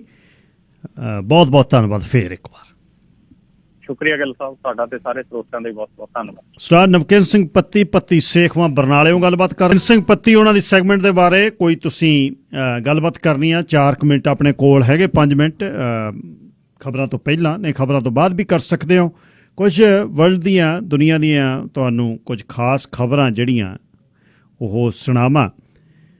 ਕੀਨੀਆ ਦੇ ਵਿੱਚ 2 ਬਹੁਤ ਵੱਡੇ ਸ਼ਰਨਾਰਥੀਆਂ ਦੇ ਕੈਂਪ ਨੇ ਜਿਹ 'ਚ 4 ਲੱਖ ਜਿਹੜੇ ਲੋਕ ਰਹਿ ਰਹੇ ਨੇ।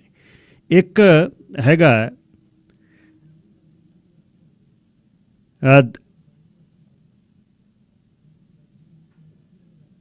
ਦਦਾਬ ਦੇ ਵਿੱਚ, ਇੱਕ ਕਕੂਮਾ ਦੇ ਵਿੱਚ। 2 ਕੈਂਪ ਨੇ ਵੱਡੇ, ਦੋਨੇ ਪਾਸੇ ਨੇ। ਜੇ ਤੁਸੀਂ ਸਮਾਲੀਆ ਦੇ ਬਾਰਡਰ 'ਤੇ ਦੇਖੋ, ਇੱਕ ਤਾਂ ਬਿਲਕੁਲ ਸਮਾਲੀਆ ਦੇ ਬਾਰਡਰ 'ਤੇ ਆ। ਇਹਦੇ 'ਚ ਜ਼ਿਆਦਾਤਰ ਸਮਾਲੀਆ ਦੇ ਪਰਿਵਾਰ ਨੇ, 4 ਲੱਖ ਦੇ ਕਰੀਬ। ਕੀਨੀਆ ਦੇ ਵਿੱਚ ਇਹ ਅਸਲ ਇਹ ਮਹਾਂਦੀਪ ਨੂੰ ਨਾ ਜਦ ਦੀਆਂ ਕਲੋਨੀਆਂ ਉੱਥੋਂ ਆਈਆਂ, ਸਾਰੇ ਯੂਰਪੀਨ ਲੋਕ ਆਏ ਨੇ ਉਹਨਾਂ ਨੂੰ ਛੱਡ ਕੇ, ਉਹਨਾਂ ਦਾ ਬਾਲੀ ਵਾਰਸ ਕੋਈ ਨਹੀਂ। ਇਕੱਲਾ ਚੀਨ ਲੱਗਿਆ ਹੋਇਆ। ਚੀਨ ਉਸ ਨੂੰ ਤਰੱਕੀ ਦੇ ਰਾਹ ਲੈ ਕੇ ਜਾ ਰਿਹਾ, ਪਰ ਚੀਨ ਦਾ ਆਪਣਾ ਮਫਾਦ ਹੈ। ਚੀਨ ਨੂੰ ਤਾਂ ਇਹ ਆ ਵੀ ਉਹਨੇ ਪਾਣੀਆਂ ਦੀ ਜਗ੍ਹਾ ਬੰਦਰਗਾਹਾਂ ਤੇ ਵਿੱਚ ਦੀਆਂ ਸੜਕਾਂ ਟੋਲ ਲਵਾਉਣੇ ਨੇ, ਤੇ ਉਹਨੇ ਤਾਂ ਕੱਚਾ ਮਾਲ ਧੂ ਕੇ ਲਿਆਉਣਾ, ਉਹ ਉਹਦੇ ਲਈ ਲੱਗਿਆ ਹੋਇਆ। ਜੇ ਤੁਸੀਂ ਸ਼੍ਰੀਲੰਕਾ ਤੋਂ ਉੱਪਰਲੇ ਪਾਸੇ ਆਪਣੇ ਦੇਸ਼ ਦੇ ਨਾਲ ਦੀ ਵੇਖੋ, ਜਿਹੜੀਆਂ ਨਾਲ ਦੇਸ਼ ਨੇ, ਤੰਜ਼ਾਨੀਆ ਦੇ ਵਿੱਚ, ਜੰਜ਼ੀਬਾਰ ਦੇ ਵਿੱਚ, ਜੁਗਾਂਡਾ ਦੇ ਵਿੱਚ, ਕੀਨੀਆ 'ਚ, ਜਿੱਥੇ ਆਪਣੇ ਲੋਕ ਗਏ ਜ਼ਿਆਦਾਤਰ ਰਾਮਗੜੀਆ ਸਿੱਖ ਬਹੁਤ ਗਏ, ਅਫਰੀਕਾ ਵਾਲੇ ਜਿਨ੍ਹਾਂ ਨੂੰ ਪਿੰਡਾਂ 'ਚ ਕਿਹਾ ਜਾਂਦਾ ਸੀ। ਇਹ ਬੰਦਰਗਾਹਾਂ ਜਿਹੜਾ ਚੀਨ ਬਹੁਤ ਜ਼ੋਰ ਨਾਲ ਉਸਾਰ ਰਿਹਾ। ਕੀਨੀਆ ਦੇ ਇੰਟੀਰੀਅਰ ਮਿਨਿਸਟਰ ਫਰੈਡ ਮੈਟੇਂਗੀ ਨੇ ਕਿਹਾ ਯੂਨਾਈਟਿਡ ਨੇਸ਼ਨਜ਼ ਰਿਫਿਊਜੀ ਏਜੰਸੀ ਨੂੰ ਕਿ ਕੋਈ ਪਲਾਨ ਸਾਨੂੰ ਦੱਸੋ। ਨਹੀਂ, 4,10,000 ਲੋਕ ਨੇ, ਜਿਨ੍ਹਾਂ ਦੇ ਵਿੱਚ ਜ਼ਿਆਦਾ ਸਮਾਲੀਆ ਦੇ ਨੇ, ਸਾਊਥ ਸੁਡਾਨ ਦੇ ਨੇ, ਇਥੀਓਪੀਆ ਦੇ ਨੇ, ਤੰਜ਼ਾਨੀਆ ਦੇ ਨੇ, ਯੂਗੈਂਡਾ ਦੇ ਨੇ, ਅਤੇ ਬਰੂੰਡੀ ਦੇ ਨੇ। ਉਹ ਕਹਿੰਦਾ ਅਸੀਂ ਇਹ ਛੱਡ ਦੇਣੇ ਨੇ, ਇਹ ਵੀ ਚਲੋ ਚੱਕੋ ਸਮਾਨ ਇੱਥੋਂ। ਨਹੀਂ, ਸਾਨੂੰ ਮਤਲਬ ਕੀ ਵੀ ਸਾਨੂੰ ਕੁਝ ਨਾ ਕੁਝ ਹੱਥ ਝਾੜੋ। ਇਹਨਾਂ ਦੀ ਜੇ ਤੁਸੀਂ ਏਰੀਅਲ ਵਿਊ ਦਿਖਾਇਆ ਜਿਹੜਾ, ਤਾਂ ਉਹਦੇ ਵਿੱਚ ਦੇਖਣ ਤੋਂ ਲੱਗਦਾ ਯਾਰ ਕਿਵੇਂ ਲੋਕ ਇਹ ਰਹਿੰਦੇ ਆ। ਅਤੇ ਨਾਲ ਹੀ ਤੁਰਕੀ ਨੇ ਜ਼ੋਰ ਜਿਹੜਾ ਐਡਵਾਨ ਜਿਹੜਾ ਜਦ ਦੀ ਉਹਦੇ 'ਤੇ ਰਾਜ ਪਲਟੇ ਦੀ ਗੱਲ ਹੋਈ ਆ, ਹੁਣ ਉਹਨੇ 10 ਰਿਟਾਇਰਡ ਜਿਹੜੇ ਐਡਮਿਰਲ ਨੇ ਅਤੇ ਨਾਲ ਨੇਵੀ ਦੇ 90 ਹੋਰ ਅਫਸਰ ਨੇ, 100 ਹੋਰ ਜਿਹੜੇ ਸੇਵਾ ਮੁਕਤ ਨੇਵੀ ਦੇ ਜਲ ਸੈਨਾ ਦੇ ਵੱਡੇ ਅਧਿਕਾਰੀ ਨੇ, ਉਹਨਾਂ 'ਤੇ ਜਿਹੜਾ ਕੇਸ ਕਰ ਦਿੱਤਾ, ਫੜ ਲਏ। ਉਹ ਐਡਵਾਨ ਜਿਹੜਾ ਹੈ ਉਹ ਨਹੀਂ ਛੱਡਣਾ ਚਾਹੁੰਦਾ, ਅਤੇ ਉਹ ਵੱਧ ਤੋਂ ਵੱਧ ਜ਼ੋਰ ਹੈ ਕਿ ਮੈਂ ਜਿਹੜਾ ਮੇਰਾ ਜ਼ੋਰ ਰਹੇ ਬਸ, ਬਈ ਮੇਰੀ ਜਿਹੜੀ ਹੈ, ਇਹ ਕਹਿੰਦੇ ਹੀ ਨੇ ਸਰਕਾਰਾਂ ਨੇ, ਪਰ ਲੋਕਤੰਤਰ ਹੈ, ਲੋਕਤੰਤਰ ਨਹੀਂ ਹੈ। ਦੂਜੇ ਬੰਨੇ ਜਿਹੜੀਆਂ ਰਾਇਲ ਫੈਮਲੀਆਂ ਨੇ, ਜਾਰਡਨ ਇੱਕ ਅਜਿਹਾ ਦੇਸ਼ ਹੈ ਜਿਹੜਾ ਆਲੇ ਦੁਆਲੇ ਛੋਟੇ ਵੱਡਿਆਂ ਦੇਸ਼ਾਂ 'ਚ ਘਿਰਿਆ ਹੈ। ਇੱਕ ਬੰਨੇ ਇਰਾਕ ਆ, ਇੱਕ ਬੰਨੇ ਉਹਦੇ ਵੈਸਟ ਬੈਂਕ ਹੈ, ਅਤੇ ਇਸ ਦੇਸ਼ ਦੇ ਵਿੱਚ ਵੀ ਹੁਣ ਕਲੇਸ਼ ਪਿਆ। ਕਿੰਗ ਹੁਸੈਨ ਜਿਹੜਾ ਇੱਥੇ 1999 'ਚ ਜਿਸ ਦੀ ਮੌਤ ਹੋਈ, ਉਹਦੀਆਂ 4 ਘਰ ਵਾਲੀਆਂ ਸਨ, ਕੁਈਨ ਡੀਨਾ, ਪ੍ਰਿੰਸੈਸ ਮੂਨਾ, ਕੁਈਨ ਐਲੀਆ, ਕੁਈਨ ਨੂਰ। ਉਹਦੇ 'ਚ ਪ੍ਰਿੰਸੈਸ ਮੂਨਾ ਦਾ ਜਿਹੜਾ ਲੜਕਾ ਹੈ ਕਿੰਗ ਅਬਦੁੱਲਾ, ਹੁਣ ਉਹ ਤਖਤ 'ਤੇ ਹੈ। ਕਿੰਗ ਅਬਦੁੱਲਾ ਅਤੇ ਉਹਦਾ ਦੂਜਾ ਭਾਈ ਹਮਜ਼ਾ ਜਿਹੜਾ ਕੁਈਨ ਨੂਰ ਦਾ ਮੁੰਡਾ, ਉਹਨੂੰ ਉਹਨੇ ਰਾਜਕੁਮਾਰ ਬਣਾਇਆ ਹੋਇਆ ਸੀ। ਕਿੰਗ ਅਬਦੁੱਲਾ ਤਖਤ 'ਤੇ ਬੈਠਾ, ਥੋੜ੍ਹੇ ਸਮੇਂ ਬਾਅਦ ਹੀ ਉਹਨੇ ਹਮਜ਼ੇ ਨੂੰ ਲਾ ਕੇ ਆਪਣਾ ਮੁੰਡਾ ਜਿਹੜਾ ਅਲ ਹੁਸੈਨ ਜਿਹੜਾ ਕੁਈਨ ਰਾਨੀਆ ਤੇ ਉਹਦਾ ਬੇਟਾ ਹੈ, ਉਸ ਨੂੰ ਜਿਹੜਾ ਉਹ ਤਾਜ ਜਿਹੜਾ ਕਰਾਊਨ ਪ੍ਰਿੰਸ ਦਾ ਦੇਤਾ ਸੀ। ਤੇ ਉਹਦੇ ਬਾਅਦ ਹੁਣ ਕਿੰਗ ਹਮਜ਼ਾ ਨੂੰ ਇੱਕ ਕਿਸਮ ਦਾ ਜਿਹੜਾ ਘਰ ਦੇ ਵਿੱਚ ਕੈਦ ਕੀਤਾ। ਹਮਜ਼ਾ ਨੇ ਇੱਕ ਰਿਕਾਰਡਿੰਗ ਮੈਸੇਜ BBC ਨੂੰ ਭੇਜਤਾ ਕਿ ਮੇਰੇ ਨਾਲ ਧੱਕਾ ਹੋ ਰਿਹਾ, ਪਰ ਆਲੇ ਦੁਆਲੇ ਦੇ ਜਿਹੜੇ ਮੋਨਾਰਕੀ ਵਾਲੇ ਜਿੰਨੇ ਦੇਸ਼ ਨੇ ਉਹ ਸਾਰੇ ਕਿੰਗ ਅਬਦੁੱਲਾ ਨਾਲ ਖੜੇ ਨੇ। ਕਿੰਗ ਅਬਦੁੱਲਾ ਦੀ ਅਮਰੀਕਾ ਨਾਲ ਬਹੁਤ ਬਣਦੀ ਆ ਉਸ ਖਿੱਤੇ ਦੇ ਵਿੱਚ। ਕਿੰਗ ਅਬਦੁੱਲਾ ਇੱਕ ਬਹੁਤ ਵੱਡੀ ਸ਼ਕਤੀ ਦੇ ਤੌਰ 'ਤੇ ਹੈ। ਕਿੰਗ ਅਬਦੁੱਲਾ ਦੇ ਦੇਸ਼ ਦੇ ਵਿੱਚ ਬਹੁਤ ਵੱਡੇ ਰਿਫਿਊਜੀ ਕੈਂਪ ਨੇ, ਜਿਹਦੇ ਵਿੱਚ ਸੀਰੀਆ ਦੇ ਲੋਕ ਨੇ, ਜਿਹਦੇ ਵਿੱਚ ਫਲਸਤੀਨੀ ਲੋਕ ਨੇ। ਅਤੇ ਇਹ ਸਾਰੇ ਐਵੇਂ ਇਸ ਤਰ੍ਹਾਂ ਨਹੀਂ ਹੈ, ਮਤਲਬ ਇਹ ਜਿਹੜੇ ਬਿਠਾ ਕੇ ਬੈਠਦੇ ਆ ਨਾ, ਇਹ ਜਿਹੜੇ ਜਿਨ੍ਹਾਂ ਤੋਂ ਮਤਲਬ ਜਿਵੇਂ ਐਰਡੋਆਨ ਕਹਿ ਦਿੰਦਾ ਬਹੁਤ ਵਾਰ, ਤੁਰਕੀ ਵਾਲਾ, ਉਹ ਕਹਿੰਦਾ ਮੈਂ ਖੋਲ੍ਹ ਦੂੰਗਾ ਜਿਹੜੇ ਮੈਂ ਬੰਦ ਕੀਤੇ ਹੋਏ ਨੇ ਬੰਦੇ, ਵਿੱਚ ਦੀ ਲੰਘ ਕੇ ਤੁਹਾਡੇ ਕੋਲ ਆਉਣਗੇ। ਸੋ ਵਾਸ਼ਿੰਗਟਨ ਦਾ ਮੇਜਰ ਗਲਫ ਪਲੇਅਰ ਆ ਜਿਹੜਾ, ਉਹ ਇਜਿਪਟ ਦੇ ਨਾਲ ਨਾਲ ਕਿੰਗ ਅਬਦੁੱਲਾ ਬਹੁਤ ਰਿਹਾ। ਕਿੰਗ ਅਬਦੁੱਲਾ ਤੋਂ ਪਹਿਲਾਂ ਕਿੰਗ ਹੁਸੈਨ ਜਿਹੜਾ ਹੋ ਰਿਹਾ। ਕਿੰਗ ਹੁਸੈਨ ਨੂੰ 1998 ਦੇ ਵਿੱਚ ਉਹਨੇ ਓਮਾਨ ਨੂੰ ਵਿਜ਼ਿਟ ਕੀਤਾ ਸੀ। ਕਿੰਗ ਓਮਾਨ ਆਪਣੇ ਸੁਲਤਾਨ ਕਬੂਸ ਅਤੇ ਕਿੰਗ ਹੁਸੈਨ ਦੋਨੇ ਡੈਜ਼ਰਟ ਦੇ ਵਿੱਚ ਕਾਰਾਂ ਚਲਾਉਂਦੇ ਫਿਰਦੇ। ਅਤੇ ਕਿੰਗ ਹੁਸੈਨ 1999 ਵਿੱਚ 1 ਸਾਲ ਬਾਅਦ ਫਿਰ ਕੈਂਸਰ ਨਾਲ ਉਹਦੀ ਮੌਤ ਹੋ ਗਈ। ਉਹਦਾ ਪੁੱਤ ਕਿੰਗ ਅਬਦੁੱਲਾ 2 ਜਿਹੜਾ ਬੈਠਾ ਹੁਣ, ਮਤਲਬ ਉੱਥੇ ਕਲੇਸ਼ ਹੈ। ਉਹ ਕਲੇਸ਼ ਦੇ ਵਿੱਚੋਂ ਰਾਜਕੁਮਾਰ ਹਮਜ਼ਾ ਨੇ ਜਦ ਭੇਜੀ ਕੱਲ੍ਹ ਦੀ ਇੱਕ ਰਿਕਾਰਡਿੰਗ ਮੈਸੇਜ, ਉਹਦੇ ਨਾਲ ਇਹ ਗੱਲਾਂ ਚੱਲ ਰਹੀਆਂ ਵੀ ਹੋ ਕੀ ਰਿਹਾ। ਪਰ ਉਸਨੇ ਤਾਂ ਭੇਜੀ ਦੁਨੀਆ ਸੀ ਵੀ ਮੇਰੇ ਨਾਲ ਜਿਹੜਾ ਧੱਕਾ ਹੋ ਰਿਹਾ, ਪਰ ਉੱਥੇ ਕੋਈ ਨਹੀਂ ਪੁੱਛਦਾ। ਸਾਰਿਆਂ ਨੇ ਜਿਹੜਾ ਮਦਦ ਆਲੇ ਦੁਆਲੇ, ਹਾਫ ਬ੍ਰਦਰ ਉਹਨੂੰ ਕਹਿੰਦੇ ਨੇ, ਮਤਲਬ ਦੂਜੀ ਘਰਵਾਲੀ ਦਾ ਪੁੱਤਰ ਆ ਉਹ, 50 ਸਾਲਾਂ ਦਾ ਰੂਲ ਕੀਤਾ ਸੀ ਕਿੰਗ ਹੁਸੈਨ ਨੇ। 11 ਉਦੋਂ ਦੀ ਜਵਾਕ ਸੀ, 4 ਘਰ ਵਾਲੀਆਂ 'ਚੋਂ। ਅਤੇ ਕਿੰਗ ਅਬਦੁੱਲਾ ਤੋਂ ਬਾਅਦ ਹਮਜ਼ੇ ਨੂੰ ਉਹ ਬਹੁਤ ਪਿਆਰ ਕਰਦਾ ਸੀ ਆਪਣੇ ਮੁੰਡੇ ਨੂੰ। ਪਰ ਹੁਣ ਜਿਹੜਾ ਕਹਾਣੀ ਬਣ ਨਹੀਂ ਰਹੀ। ਉਸਨੇ ਜਿਹੜਾ ਸੁਨੇਹਾ ਭੇਜਿਆ, ਕਿਹਨੇ ਗੱਲ ਕਰਨੀ ਹੈ, ਨਗਾਰਖਾਨੇ 'ਚ ਤੂਤੀ ਦੀ ਕੋਈ ਨਹੀਂ ਸੁਣਦਾ। ਅਤੇ ਜ਼ਿਆਦਾਤਰ ਕਿੰਗ ਅਬਦੁੱਲਾ ਦੇ ਹੱਕ ਦੇ ਵਿੱਚ ਜਿੰਨੀ ਮੋਨਾਰਕੀ ਹੈ, ਸਾਰਿਆਂ ਨੇ ਉਸ ਦੇ ਹੱਕ 'ਚ ਗੱਲ ਕੀਤੀ ਹੈ ਵੀ ਨਹੀਂ ਇਹ ਨਹੀਂ, ਇਹਦਾ ਕੁਛ ਨਹੀਂ ਹੈ। ਸੋ ਜਾਰਡਨ ਦੇ ਵਿੱਚ, ਜਾਰਡਨ ਦੇ ਲੋਕ ਇਸ ਗੱਲ ਨੂੰ ਬਹੁਤ ਦੁੱਖ ਦੇ ਵਿੱਚ ਨੇ। ਜਾਰਡਨ ਦੇ ਲੋਕ ਆਪਣੇ ਦੇਸ਼ ਨੂੰ ਬਹੁਤ ਪਿਆਰ ਕਰਦੇ ਆ। ਜਾਰਡਨ ਦੇ ਲੋਕ ਇਸ ਗੱਲ ਨੂੰ ਸੁਣ ਕੇ ਤੰਗ ਨੇ ਕਿ ਸਾਡੇ ਘਰ ਦੇ ਵਿੱਚ ਇਹ ਕਲੇਸ਼ ਨਾ ਪੈ ਜਾਵੇ। ਹਜ਼ਰਤ ਸਾਹਿਬ ਦੀ ਪਰਿਵਾਰ ਦੀ, ਉਸ ਦੇ ਖੂਨ ਦੇ ਵਿੱਚੋਂ ਇਹ ਜਿਹੜਾ ਜਾਰਡਨ ਦੀ ਰੂਲਿੰਗ ਫੈਮਿਲੀ ਹੈ, ਉਸ ਪਰਿਵਾਰ ਦੇ ਵਿੱਚੋਂ, ਹਜ਼ਰਤ ਸਾਹਿਬ ਦੇ ਪਰਿਵਾਰ ਦੇ ਵਿੱਚੋਂ ਇਹ ਆਪਣੇ ਆਪ ਨੂੰ ਮੰਨਦੇ ਆ। ਖਬਰਾਂ ਸੁਣਾ ਦੇਵਾਂ ਅਤੇ ਮੁੜ ਕੇ ਆ ਕੇ ਹੋਰ ਦੁਨੀਆ ਦੀਆਂ ਖਬਰਾਂ, ਅਤੇ ਖਾਸ ਅੱਜ ਗੱਲ ਮੈਂ ਰੀਅਲ estate ਦੀ ਤੁਹਾਡੇ ਨਾਲ ਕਰਨੀ ਹੈ। ਕੁਝ ਮਨੋਰੋਗਾਂ ਦੀ ਵੀ ਗੱਲ ਕਰਨੀ ਹੈ। ਇੱਕ ਮੁੰਡਾ ਖੋਇਆ ਹੋਇਆ, ਉਸ ਦੀ ਵੀ ਜਾਣਕਾਰੀ ਦੇ। ਸਾਰਿਆਂ ਦਾ ਧੰਨਵਾਦ ਜੀ। 604 204 0600। ਹੁਣ ਜਿਹੜੀ ਮੈਂ ਤੁਹਾਡੇ ਨਾਲ ਗੱਲ ਕਰਨੀ ਚਾਹੁੰਦਾ ਉਹ ਇਹ ਹੈ, ਸਾਡਾ ਅਖਬਾਰ ਆ ਇੱਥੇ ਸਟ੍ਰੇਟ, ਉਹਦੇ ਵਿੱਚ ਇੱਕ ਰੀਅਲਟਰ ਨੇ ਕੁਝ ਅੰਕੜੇ ਦੇ ਕੇ 3 ਖਬਰਾਂ ਤੁਹਾਡੇ ਨਾਲ ਮੈਂ ਸਾਂਝੀਆਂ ਕਰਨੀਆਂ ਨੇ, ਮੁਲਾਂਕਣ ਤੁਸੀਂ ਕਰਿਓ। ਰੀਅਲਟਰ ਨੇ ਐਡਮ ਮੇਜਰ ਉਹਦਾ ਨਾਂ ਹੈ, ਉਹ ਮੈਨੇਜਿੰਗ ਬ੍ਰੋਕਰ ਹੈ ਹੌਲੀਵੈਲ ਪ੍ਰੋਪਰਟੀਜ਼ ਦਾ। ਉਹਨੇ ਦੱਸਿਆ ਕਿ ਕੈਨੇਡੀਅਨ ਹਾਊਸਿੰਗ ਜਿਹੜੀ ਮਾਰਕੀਟ ਹੈ ਬਹੁਤ ਜ਼ਿਆਦਾ ਗਰਮੈਸ਼ ਦੇ ਵਿੱਚ ਹੈ ਅਤੇ ਇਹ ਸਾਰਾ ਕੁਝ ਸਾੜ ਸਕਦੀ ਹੈ। ਉਹਨੇ 2008 ਦੀ ਉਦਾਹਰਨ ਦਿੱਤੀ ਅਮਰੀਕਾ ਦੀ। ਉਹ ਕਹਿੰਦਾ ਵੀ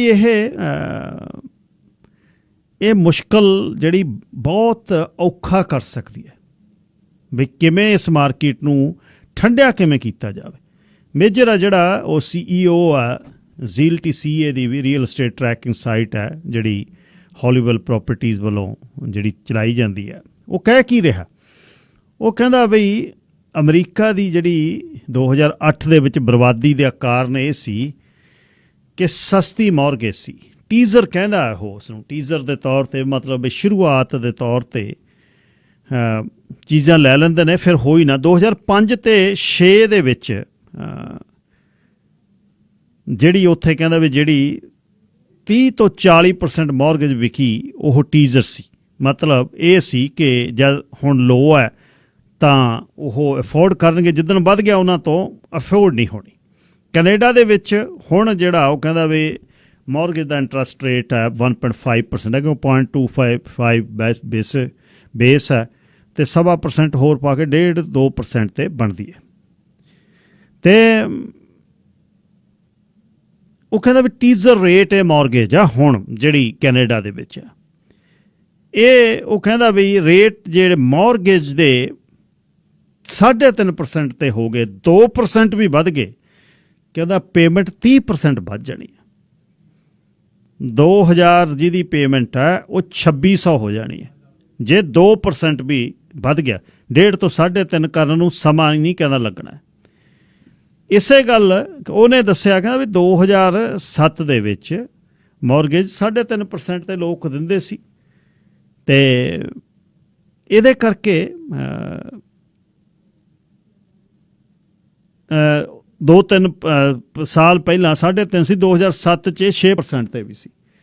ਅੱਛਾ, ਹੁਣ ਉਹਦਾ ਕੰਪੈਰੀਜ਼ਨ ਸਾਰੇ ਕਹਿਣਗੇ ਜੇ 2 ਪੁਆਇੰਟ ਵੱਧ ਜੂਗੀ ਕੀ ਹੋ ਜੂ।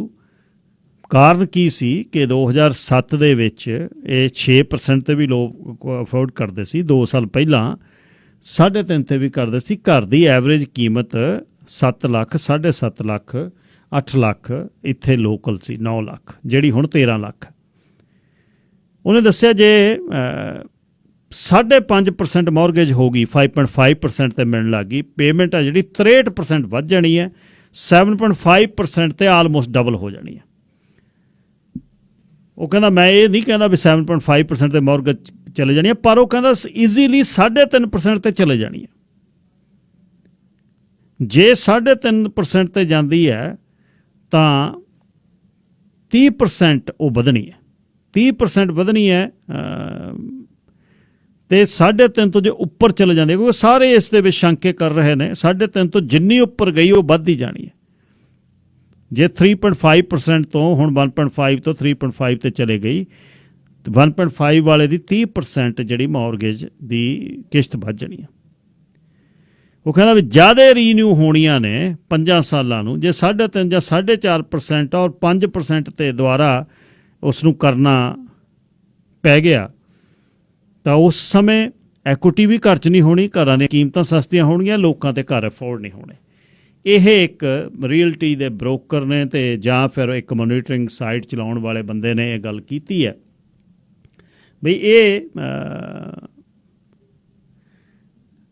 ਜਿਹੜੀ ਹੁਣ ਤਾਂ ਸਾਰੇ ਲੌਕ ਕਰ ਰਹੇ ਨੇ, ਪਰ 5 ਸਾਲਾਂ ਜਦੋਂ ਕੀਮਤ ਵਧੂਗੀ ਤਾਂ ਕੀ ਹੋਊਗਾ। ਉਹ 2008 ਦੀ ਅਮਰੀਕਨ ਮਾਰਕੀਟ ਨੂੰ ਉਹ ਜਿਹੜਾ ਦੱਸ ਰਿਹਾ ਕਿ 2008 ਤੋਂ ਬਾਅਦ 30 ਤੋਂ 35% ਕੀਮਤਾਂ ਘਰਾਂ ਦੀਆਂ ਘਟ ਗਈਆਂ, ਐਕੁਇਟੀ ਖਤਮ ਹੋ ਗਈ, ਪੈਸਾ ਲੈਣ ਨੂੰ ਨਹੀਂ ਸੀ, ਅਤੇ ਉਸ ਤੋਂ ਬਾਅਦ 40% ਉੱਥੇ ਕੀਮਤਾਂ ਘਟੀਆਂ। ਹੁਣ ਬੈਂਕ ਆਫ ਕੈਨੇਡਾ ਨੇ 0.25% 'ਤੇ 27 ਮਾਰਚ 2020 ਨੂੰ ਰੇਟ ਕੀਤਾ, ਕੱਖ ਵੀ ਨਹੀਂ। ਕੁਆਟਰ ਹੈ, ਕੁਆਟਰ ਦੇ ਉੱਪਰ ਬੈਂਕਾਂ ਆਪਣੀਆਂ ਬੈਂਚ ਮਾਰਕ ਪਾ ਕੇ 1.5-2% 'ਤੇ ਦੇਈ ਜਾਂਦੀ ਹੈ।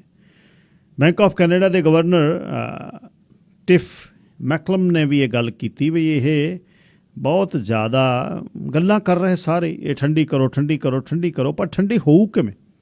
2021 ਦੀ ਜਿਹੜਾ ਮਾਰਚ ਆਪਣਾ ਲੰਘ ਕੇ ਗਿਆ, 5700 ਘਰ ਗ੍ਰੇਟਰ ਵੈਨਕੂਵਰ 'ਚ ਵਿਕੇ ਨੇ ਪਿਛਲੇ ਮਹੀਨੇ, 126% ਵੱਧ ਹੈ ਮਾਰਚ 2020 ਤੋਂ। ਮਾਰਚ 2020 'ਚ 2524 ਘਰ ਵਿਕੇ ਸੀ, ਅਤੇ ਪਿਛਲਾ ਮਹੀਨਾ ਫਰਵਰੀ ਤੋਂ ਮਾਰਚ ਦੇ ਵਿੱਚ 126% ਵੱਧ ਘਰ ਵਿਕੇ ਨੇ, 2500 ਵਿਕੇ ਨੇ ਫਰਵਰੀ 'ਚ, ਜਿਹੜੀ ਮਤਲਬ 3727 ਘਰ ਫਰਵਰੀ 'ਚ ਵਿਕੇ ਨੇ, ਅਤੇ ਹੁਣ ਵਿਕੇ ਨੇ 5700 ਮਾਰਚ 'ਚ।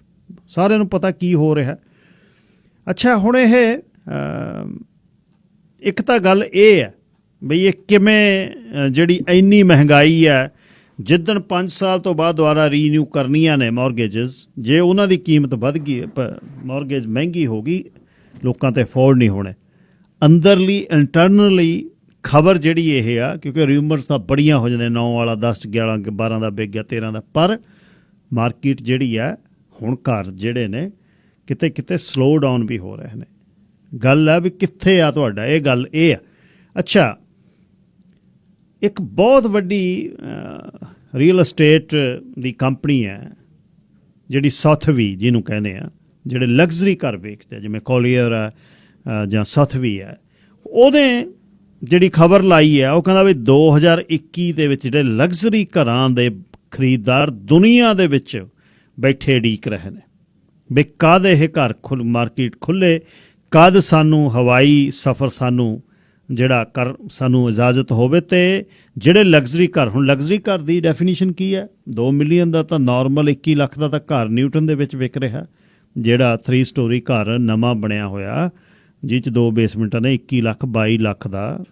107 ਤੇ 129 ਦੇ ਏਰੀਏ 'ਚ 5 ਸਾਲ ਪੁਰਾਣਾ ਘਰ ਲੈਂਡ ਯੂਜ਼, ਉਹ 22 ਲੱਖ ਦਾ ਵਿਕਿਆ, ਖਾਨੀ 23.5 ਲੱਖ ਦਾ ਵਿਕਿਆ।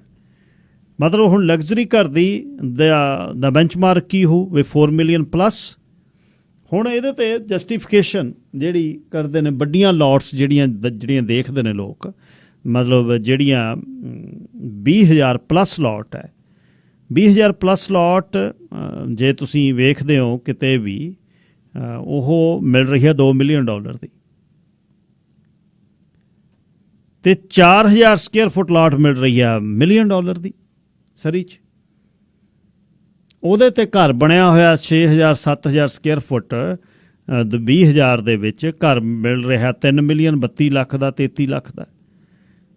ਅਤੇ 5,000 ਸਕੁਅਰ ਫੁੱਟ 'ਤੇ ਬ੍ਰੈਂਡ ਨਿਊ ਜਿਹੜਾ ਘਰ ਬਣਿਆ ਉਹ ਮਿਲ ਰਿਹਾ 18-19 ਲੱਖ ਦਾ।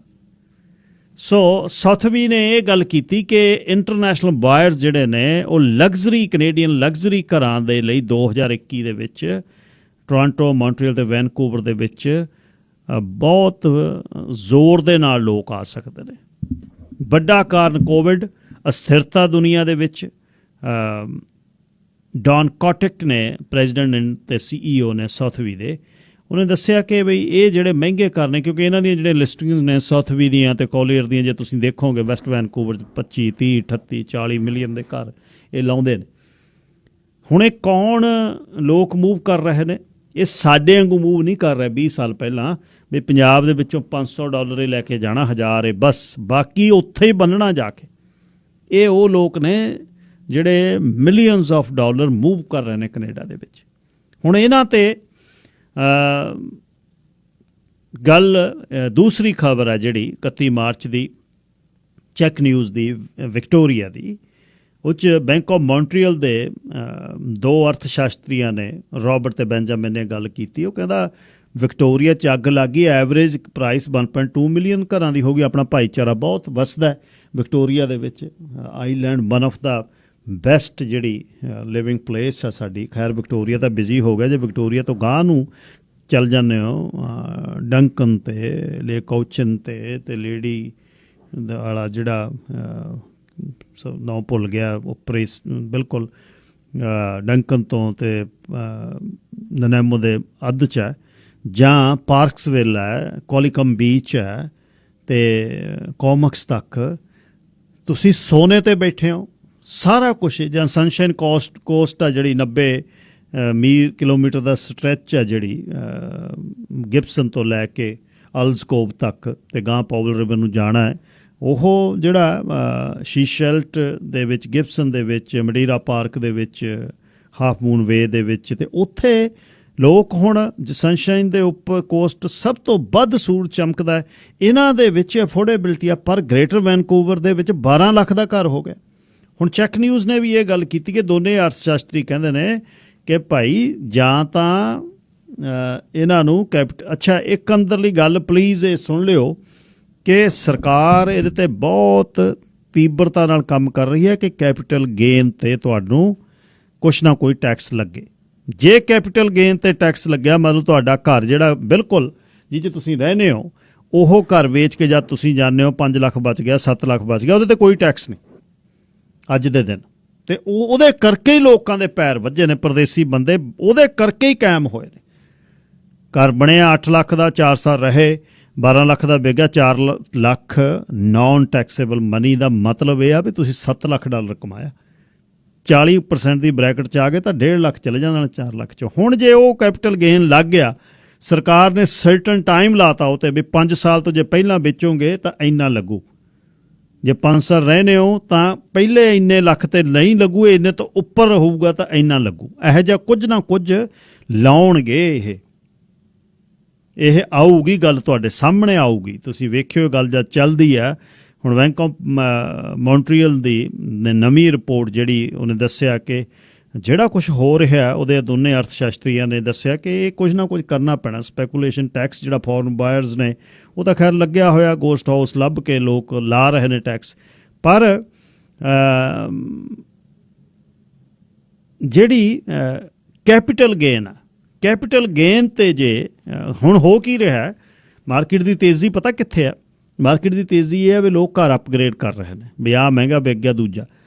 ਅਤੇ ਇੱਕ ਜਿਹੜੀ ਵੱਡੀ ਗੱਲ ਜਿਹਦੇ 'ਚ ਹੋਈ, ਜਿਹੜੇ ਅਕਾਊਂਟੈਂਟ ਦੱਸ ਰਹੇ ਨੇ ਗੁਪਤ ਨਾਂ ਰੱਖ ਕੇ ਸ਼ਰਤ 'ਤੇ, ਉਹ ਕਹਿੰਦਾ ਹੋਇਆ ਕੀ ਬਾਈ ਜੀ, ਵੀ ਜਿਵੇਂ 25 ਬੰਦੇ ਇੱਕ ਕੰਪਨੀ 'ਚ ਕੰਮ ਕਰਦੇ ਆ, ਉਹ ਕੰਪਨੀਆਂ ਜਦ ਟਰੂਡੋ ਦੇ ਪੈਸੇ ਆਉਣ ਲੱਗੇ ਕੋਵਿਡ ਦੇ, ਅਗਲਿਆਂ ਨੇ ਕੰਪਨੀਆਂ ਰਜਿਸਟਰ ਕਰ ਲਈਆਂ। ਪਹਿਲਾਂ ਹੋਈਆਂ ਵੀ ਹੋਈਆਂ ਨੇ ਬਹੁਤ, ਉਹ 25 ਬੰਦੇ 4 ਕੰਪਨੀਆਂ 'ਚ ਵੰਡਤੇ, 5-5 ਬੰਦੇ 6-6 ਬੰਦੇ, ਉਹਦੇ ਨਾਲ $40,000 $40,000 ਦੇ ਵਿੱਚ ਕੁਆਲੀਫਾਈ ਕਰ ਲਿਆ ਲੋਕਾਂ ਨੇ, ਜਿਹੜਾ 3 ਸਾਲਾਂ ਨੂੰ ਮਿਲਣਾ। ਇੱਕ ਘਰ ਦੇ ਵਿੱਚੋਂ ਜਿੱਥੇ ਇੱਕੋ ਹੀ ਕੰਪਨੀ ਸੀ, 4 ਕੰਪਨੀਆਂ ਹੋ ਗਈਆਂ, ਉਹਦੇ ਵਿੱਚ ਸਰਕਾਰੀ ਮਦਦ ਬਹੁਤ ਮਿਲ ਗਈ, $2 ਲੱਖ ਮਿਲ ਗਿਆ। ਗਾਂ ਉਹਦੇ ਤੋਂ ਕਹਿੰਦਾ ਹੋਰ ਹੋਇਆ, ਉਹ 4 ਤੇ LMIਆਂ ਵੀ ਆਈਆਂ ਨੇ। ਹੁਣ 2-2 3-3 LMIਆਂ ਜੇ ਹੋਈਆਂ, $40,000 ਦਾ ਰੇਟ ਹੈ, 10 ਕੋ ਹੋ ਗਈ, 4 ਲੱਖ ਉਹ ਹੋ ਗਿਆ, 2 ਲੱਖ ਹੋ ਗਿਆ, $6 ਲੱਖ ਹੋ ਗਿਆ। ਕਹਿੰਦੇ ਕਰ ਲਓ 3, 2-2 ਲੱਖ ਡਾਊਨ ਲੈ ਕੇ। ਹੁਣ ਉਹ ਕੰਪਨੀਆਂ ਬੰਦ ਹੋ ਰਹੀਆਂ ਨੇ ਜਿਹੜੀਆਂ, ਕਿਉਂਕਿ ਕੰਪਨੀ ਦਾ ਇੱਕੋ ਹੀ ਆਪਰੇਟ ਹੋ ਰਹੀਆਂ ਸੀ। ਉਹ ਜਿਹੜੀਆਂ 3-4 ਬਣੀਆਂ ਨੇ, ਕੱਲ੍ਹ ਨੂੰ ਜਦ 40,000 ਮੰਗਣਾ ਟਰੂਡੋ ਸਾਹਿਬ ਦੇ ਵੰਡੇ ਹੋਏ, ਉਹ ਕਹਿੰਦੇ ਕੰਪਨੀ ਹੈ ਨਹੀਂ, ਉਹਦਾ ਦਿਵਾਲਾ ਨਿਕਲ ਗਿਆ। LMIA ਜਿਹੜੇ ਆਏ ਨੇ ਉਹ ਵਿਚਾਰੇ ਕਿੱਧਰ ਨੂੰ ਜਾਣਗੇ? ਇਹ ਵੀ ਗੱਲ ਭਾਈਚਾਰੇ 'ਚ ਚੱਲ ਰਹੀ ਹੈ ਨਾਲ ਨਾਲ, ਜਿਹੜੀ ਮੈਂ ਤੁਹਾਨੂੰ ਹੁਣ ਦੱਸਾਂ। ਖੈਰ ਇਹ ਵਫਾ ਤਾਂ ਨਹੀਂ ਕਰਦੀਆਂ ਹੁੰਦੀਆਂ ਚੀਜ਼ਾਂ, ਜੇ ਕੋਈ ਕਹੇ ਵੀ ਪੈਸੇ ਕਮਾ ਕੇ ਇਸ ਤਰ੍ਹਾਂ ਇੱਧਰ ਉੱਧਰੋਂ ਦੂਰ ਤੁਹਾਨੂੰ ਚਲੇ ਲੈ ਜਾਣਗੇ, ਇਹ ਨਹੀਂ ਹੁੰਦੀ ਕਹਾਣੀ। ਪਰ ਹੁਣ ਇਹਦੇ 'ਚ COVID-19 ਤਾਂ ਕਈਆਂ ਨੂੰ ਦੇਸੀ ਘਿਓ ਵਾਂਗੂ ਲੱਗਿਆ, ਸਿਖਾਤੇ ਲੋਕਾਂ ਨੇ। ਉਹ ਕਹਿੰਦਾ ਤੇਰੇ ਕੋਲ 25 ਬੰਦੇ ਕੰਮ ਕਰਦੇ, ਇੱਕ ਕੰਪਨੀ ਕੋਲ 3 ਕੰਪਨੀਆਂ ਬਣਾਓ, ਜੇ 5-5 ਬੰਦੇ ਲੈ ਜਾ, ਪੇਰੋਲ ਉੱਧਰ ਲੈ ਜਾ। ਤੇ ਉਹਨੂੰ ਕਹੇ ਵੀ ਦਿਓ ਵੀ 40,000, ਮੇਰਾ ਤਾਂ ਘਾਟਾ ਪੈ ਗਿਆ, $2 ਲੱਖ ਸਰਕਾਰੀ ਹੋ ਗਿਆ, ਤੇ ਨਾਲ ਲਿਆ ਤੈਨੂੰ LMIA ਦਈਏ 2-2 3-3 ਬੰਦਿਆਂ ਦੀਆਂ, 8-10 ਬੰਦੇ ਤੂੰ ਲੈ ਲਾ, ਤੇ 4 ਲੱਖ ਇਹ ਬਣ ਗਿਆ, 5-6 ਲੱਖ ਬਣ ਗਿਆ। ਤੇ ਘਰਾਂ ਨੂੰ ਅੱਗ ਆਪੇ ਲੱਗਣੀ ਆ। ਘਰ ਦਾ ਕੀ ਕੌਨਸੈਪਟ ਕੀ ਸੀ ਘਰ ਦਾ? ਦੇਖੋ 2 ਚੀਜ਼ਾਂ ਨੇ, ਸਾਰਿਆਂ ਨੇ ਇਸ ਤਰ੍ਹਾਂ ਪੈਸੇ ਬਣਾਏ ਨੇ, ਮਤਲਬ ਸਾਰੇ ਹੀ ਇਸ ਤਰ੍ਹਾਂ 5-5 ਸਾਲਾਂ ਬਾਅਦ ਜੰਪ ਕਰ ਕਰਕੇ 6ਵਾਂ ਘਰ 7ਵਾਂ ਘਰ ਤੱਕ ਉਹ ਆ ਕੇ ਆਪਣਾ ਘਰ ਫ੍ਰੀ ਕਰਕੇ 20 ਸਾਲਾਂ 'ਚ ਜਿਹਨੇ ਜ਼ੋਰ ਲਾਇਆ। ਹੁਣ ਜਿਨ੍ਹਾਂ ਨੇ ਨਹੀਂ ਜ਼ੋਰ ਲਾਇਆ ਉਹ ਟਿਕ ਗਏ, ਉਹ ਕਹਿੰਦੇ ਨਾ ਅਸੀਂ ਨਹੀਂ ਕਰਨਾ, ਅਸੀਂ ਤਾਂ 8 to 5 ਕੰਮ ਕਰਦੇ ਹਾਂ, ਅਸੀਂ ਤਾਂ ਇਹ। ਅੱਛਾ, ਜੇ ਘਰ ਦੀ ਗੱਲ ਇਹ ਹੋਵੇ ਬਈ ਦੇਖੋ, ਜੇ ਇਸ ਨੂੰ ਕਮਰਸ਼ੀਅਲ ਪੁਆਇੰਟ 'ਤੇ ਕਰਨਾ, ਜੇ ਇਹਨੂੰ ਬਿਜ਼ਨਸ ਤੌਰ 'ਤੇ ਕਰਨਾ, ਫਿਰ ਕੰਸਟਰਕਸ਼ਨ ਕੰਪਨੀ ਕਰੋ ਆਪਣੀ ਰਜਿਸਟਰਡ, ਉਹਦੇ 'ਤੇ ਲੋਟਾਂ ਕਰੋ ਡਿਵੈਲਪ, ਤੇ ਘਰ ਬਣਾਓ ਤੇ ਵੇਚੋ। ਜਿਹੜਾ ਆਹ ਜੰਪਿੰਗ ਵਾਲਾ ਕੰਮ ਇੱਕ 'ਚ ਰਹਿ ਰਿਹਾ, 3 ਹੋਰ ਲੈ ਲਓ ਤੇ 2 ਮਹੀਨੇ ਰੱਖ ਕੇ ਉਹਨਾਂ ਨੂੰ ਜਾਂ ਸਾਫ ਸਪਈਆ ਕਰਕੇ $1,00,000 ਐਡ ਕਰਕੇ 25-30 ਹਜ਼ਾਰ ਪਾਓ ਤੇ ਵੇਚੋ। ਉੱਥੇ ਗੱਲ ਪੰਗਾ ਪਿਆ। ਅੱਛਾ, ਨੰਬਰ 2, ਸ਼ਹਿਰ ਵਰਗੇ, ਸਿਟੀ ਆਫ ਸਰੀ ਵਰਗੇ ਦੇ ਸ਼ਹਿਰ ਦੇ ਵਿੱਚ ਜਿੱਥੇ ਸਰਵਿਸਿੰਗ ਕਾਸਟ 20 ਸਾਲ ਪਹਿਲਾਂ ਇੱਕ ਲੋਟ ਦੀ $50,000 ਤੋਂ $60,000 ਸੀ, $2,80,000 ਤੱਕ ਸਰਵਿਸਿੰਗ ਕਾਸਟ ਆ ਇੱਕ ਲੋਟ ਦੀ। ਕਿੱਥੋਂ ਸਸਤੀ ਹੋ ਜੂ ਮਾਰਕੀਟ? ਮੈਨੂੰ ਦੱਸੋ ਕਿਵੇਂ ਕਰੋਗੇ ਇਹਨੂੰ ਸਸਤੀ? ਰਾ ਲੋਟ 4,000 ਸਕੁਅਰ ਫੁੱਟ ਲੋਟ 6-6 ਲੱਖ ਦੀ ਮਿਲ ਰਹੀ ਹੈ। ਰਾ ਲੋਟ ਜਿਹੜੀ ਮਤਲਬ ਰੈਡੀ ਟੂ ਡਿਵੈਲਪ ਆ, ਹੋਲਡਿੰਗ ਨਹੀਂ, ਹੋਲਡਿੰਗ ਮਿਲ ਰਹੀ ਆ 4 ਲੱਖ ਦੀ, ਜਿਹੜੀ ਤੇ 3 ਸਾਲ ਦੀ ਹਲੇ NCP OCP ਆਉਣੀ ਹੈ, ਤੇ 3 ਲੱਖ ਉਹਦੇ ਤੇ ਕੀਮਤ ਹੈ ਉੱਪਰ, ਪਲੱਸ 6 ਲੱਖ ਪਲੱਸ 9 ਲੱਖ, 9 ਲੱਖ ਤਾਂ ਡਿਵੈਲਪਰ ਨੂੰ ਪੈ ਰਹੀ ਹੈ। ਪੌਣੇ 2 ਸਾਲ ਉਹਨੇ ਧੱਕੇ ਖਾਣੇ ਨੇ ਉਹਦੇ ਤੇ, ਉਹਨੇ ਜਿਹੜੇ ਨੇ ਆਪਣੇ ਟੈਕਸਿਸ ਦੇ ਇੰਟਰਸਟ ਦੇਣਾ, ਉਹ 'ਚ ਬੁਰਾ ਹਾਲ ਹੈ 2-2 ਸਾਲ। ਤੇ ਫਿਰ 11 ਦੀ ਜੇ ਨਹੀਂ ਵੇਚੂ ਤਾਂ ਉਹ ਕੀ ਕਰੂਗਾ? ਅੱਛਾ, 11 ਦੀ ਆ ਗਈ, 11 ਤੇ 4,500 ਸਕੁਅਰ ਫੁੱਟ ਘਰ ਮਿਲ ਗਿਆ। 4,500 ਸਕੁਅਰ ਫੁੱਟ ਘਰ ਜਿਹੜਾ 4 ਸਾਲ ਪਹਿਲਾਂ 4.5 ਲੱਖ 'ਚ ਬਣਦਾ ਸੀ, ਉਹ ਹੁਣ 9 ਲੱਖ ਦਾ ਬਣਨਾ। $200 ਸਕੁਅਰ ਫੁੱਟ ਤੋਂ ਕੋਈ ਵੀ ਕੰਸਟਰਕਸ਼ਨ ਕਾਸਟ ਨਹੀਂ ਘੱਟ। ਜਿਹੜਾ ਲੰਬਰ ਮੈਂ ਤੁਹਾਨੂੰ ਦੱਸਦਾ, 2017 ਦੇ ਵਿੱਚ 2016 ਦੇ ਵਿੱਚ ਜੁਲਾਈ ਦੇ ਵਿੱਚ ਜਿਹੜਾ ਨੰਬਰ $7 ਸਕੁਅਰ ਫੁੱਟ ਨੂੰ ਸੀ, 2018 ਦੇ ਜੂਨ ਦੇ ਵਿੱਚ ਉਹ $13 ਨੂੰ ਸੀ। ਇੱਕ ਸਾਲ 'ਚ ਡਬਲ। 2018 ਤੋਂ 2021 'ਚ ਅੱਜ $25 ਨੂੰ ਸਕੁਅਰ ਫੁੱਟ ਲੰਬਰ ਦੀ ਕਾਸਟ ਹੈ। 11 ਲੱਖ ਦੀ ਲੋਟ, 9 ਲੱਖ ਕੰਸਟਰਕਸ਼ਨ ਕਾਸਟ, 2 ਮਿਲੀਅਨ। ਉਹ ਘਰ ਕਿਵੇਂ ਸਸਤੇ ਹੋਣਗੇ? ਅੱਜ ਲੰਬਰ 22 ਤੋਂ $23 ਸਕੁਅਰ ਫੁੱਟ ਨੂੰ ਮਿਲ ਰਿਹਾ। ਜਿਹੜੇ ਨਵੇਂ ਘਰ ਬਣਾਉਣ ਵਾਲੇ ਨੇ, ਖਿਆਲ ਨਾਲ ਹੋਇਓ, ਵੇਚ ਕੇ ਘਰ ਜਿਹੜਾ ਅਪਗ੍ਰੇਡ ਕਰਨ ਦੀ ਤੁਹਾਡੇ ਮਨ 'ਚ ਹੈ, ਕੰਸਟਰਕਸ਼ਨ ਕਾਸਟ ਦਾ ਦਿਮਾਗ 'ਚ ਰੱਖਿਓ ਗੱਲ ਵੀ ਕੰਸਟਰਕਸ਼ਨ ਕਾਸਟ ਕੀ ਹੈ। ਯੈਸ, ਟ੍ਰੇਡਸਮੈਨ ਦੇ ਟ੍ਰੇਡਸਮੈਨ ਨੇ ਜਿਹੜੇ, ਉਹਨਾਂ ਦੀਆਂ ਕੀਮਤਾਂ ਨਹੀਂ ਵਧੀਆਂ। $7-8 ਨੂੰ ਫਰੇਮਰ 3 ਸਾਲ ਪਹਿਲਾਂ ਕਰਦਾ ਸੀ, $7-8 ਨੂੰ ਹੁਣ ਕਰ ਰਿਹਾ।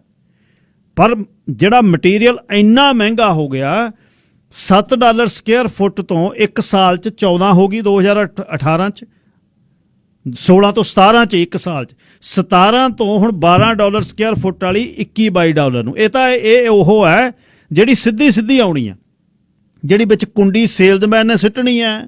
ਤਾਂ ਵਿੱਚੋਂ ਜੇ ਕਿਸੇ ਨੇ ਚੋਰ ਕੋਈ ਸੁਪਰਵਾਈਜ਼ਰ ਮਿਲ ਗਿਆ ਜਿਹਨੇ 2x4 ਕਿਤੇ ਹੋਰ ਡਿਲੀਵਰ ਕਰਾਉਣੀਆਂ ਨੇ, ਇਹ 25-50 ਹਜ਼ਾਰ ਹੋਰ ਤੁਹਾਨੂੰ ਪਤਾ ਹੀ ਨਹੀਂ ਲੱਗਣਾ, ਲੱਭ ਹੀ ਨਹੀਂ ਸਕਦੇ ਤੁਸੀਂ, ਪਤਾ ਹੀ ਨਹੀਂ ਲੱਗਦਾ। ਤੁਸੀਂ ਲੱਖ ਲਿਖ ਲਿਓ, ਬੀਮ ਆ ਗਏ, ਬੀਮ ਚੱਕ ਲਏ, ਬੀਮ ਟੁੱਟ ਗਏ, ਬੀਮ ਲੈ ਗਏ, ਬੀਮ ਸ਼ਿਫਟ ਹੋ ਗਏ, ਤੁਹਾਨੂੰ ਲੱਭ ਨਹੀਂ ਸਕਦਾ ਕੋਈ ਸੁਪਰਵਾਈਜ਼ਰ। ਜੇ ਕੋਈ ਚੋਰ ਤੁਹਾਨੂੰ ਲੱਭ ਗਿਆ ਜਿਹਨੇ ਇਹ ਮਨ ਕਰ ਲਿਆ ਵੀ ਨਾਲੇ ਤਾਂ $10 $12 ਸਕੁਅਰ ਫੁੱਟ ਦੇ ਲੈਣੇ ਨੇ ਤੁਹਾਡੇ ਤੋਂ, ਨਾਲ ਇਹ ਚੋਰੀ ਠੋਕਣੀ ਆ, 10% ਵਾਲਾ ਕੁੰਡਾ ਠੋਕਣਾ, ਤੁਸੀਂ ਲੱਭ ਹੀ ਨਹੀਂ ਸਕਦੇ ਕੋਈ ਚੀਜ਼ ਘਰ ਦੀ। ਲੰਬਰ ਕਿਵੇਂ, ਕਿਹੜਾ ਬੰਦਾ ਗਿਣੂਗਾ ਉੱਥੇ ਬੈਠ ਕੇ ਵੀ ਕਿੰਨੀ ਆਈ?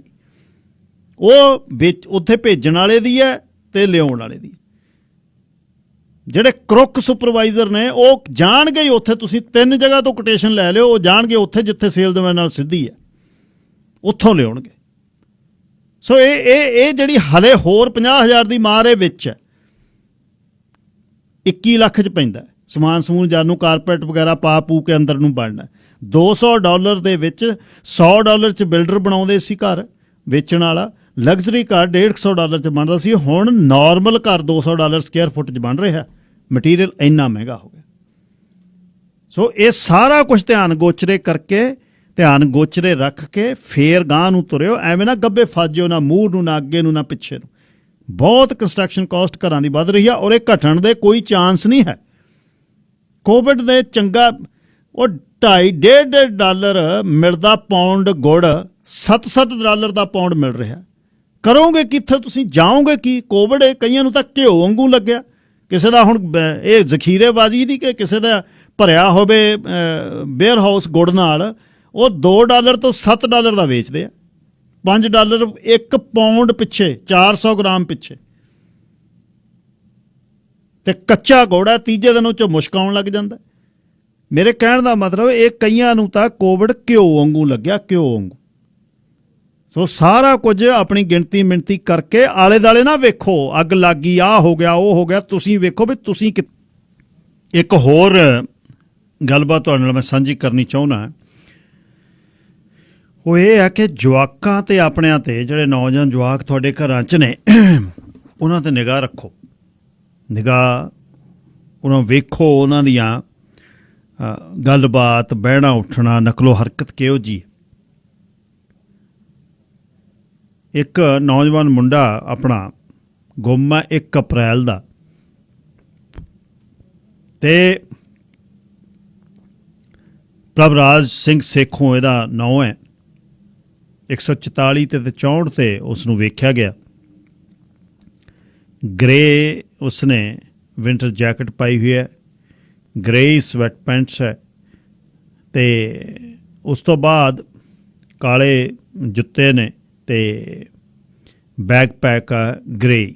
24 ਸਾਲ ਉਮਰ ਹੈ, 5 ਫੁੱਟ 9 ਇੰਚ ਹੈ, ਪੌਣੇ 200 ਪਾਉਂਡ ਵਜ਼ਨ ਹੈ। ਤੇ RCMP ਵੀ ਕਹਿ ਰਹੀ ਹੈ, ਪਰਿਵਾਰ ਵੀ ਕਹਿ ਰਿਹਾ 604 572 1256 ਤੇ ਜੇ ਕਿਸੇ ਨੇ ਵੇਖਿਆ ਹੋਵੇ, ਥਾਂ ਉਸ ਦੀਆਂ ਫੋਟੋਆਂ ਲੱਗੀਆਂ ਹੋਈਆਂ ਨੇ। ਨੌਜਵਾਨ ਮੁੰਡਾ ਹੈ। ਹੁਣ ਇਹ ਇਸ਼ੂ ਕੀ ਹੈ, ਪਲੀਜ਼ ਸਮਝਿਓ। ਮਾਪਿਆਂ ਦੇ ਮਨ ਦੇ ਵਿੱਚ ਇੱਕ ਗੱਲ ਆ ਵੀ ਪੜ੍ਹਾ ਤੇ ਘਰ-ਬਾਰ ਸਿਰ ਤੇ ਹੈ, ਇਹਨਾਂ ਨੂੰ ਕੀ ਤੰਗੀ ਹੈ? ਜ਼ਿੰਦਗੀ ਦੇ ਵਿੱਚ ਮਨੋਰੋਗ ਨਾਲ ਤੁਸੀਂ ਕਦ ਪੀੜਤ ਹੋ ਜਾਣਾ ਇਹ ਨਹੀਂ ਪਤਾ ਲੱਗਦਾ, ਕਿਉਂਕਿ ਇਹਦਾ ਕੋਈ ਵੀ ਮੀਟਰ ਨਹੀਂ, ਕਿਸੇ ਚੀਜ਼ ਨਾਲ ਨਾਪਿਆ ਨਹੀਂ ਜਾ ਸਕਦਾ। ਪਰ ਉਹਨਾਂ ਤੇ ਤੁਸੀਂ ਨਿਗਾਹ ਰੱਖ ਸਕਦੇ ਹੋ ਵੀ ਜਵਾਕ ਕਮਰੇ ਚੋਂ ਨਿਕਲਦਾ ਹੈ, ਤੁਹਾਡੇ ਨਾਲ ਬਹਿੰਦਾ ਹੈ, ਕੋਈ ਸ਼ੇਅਰ ਕਰਦਾ ਹੈ, ਗੱਲ ਕਰਦਾ ਹੈ, ਕਿੱਥੇ ਜਾਂਦਾ ਹੈ।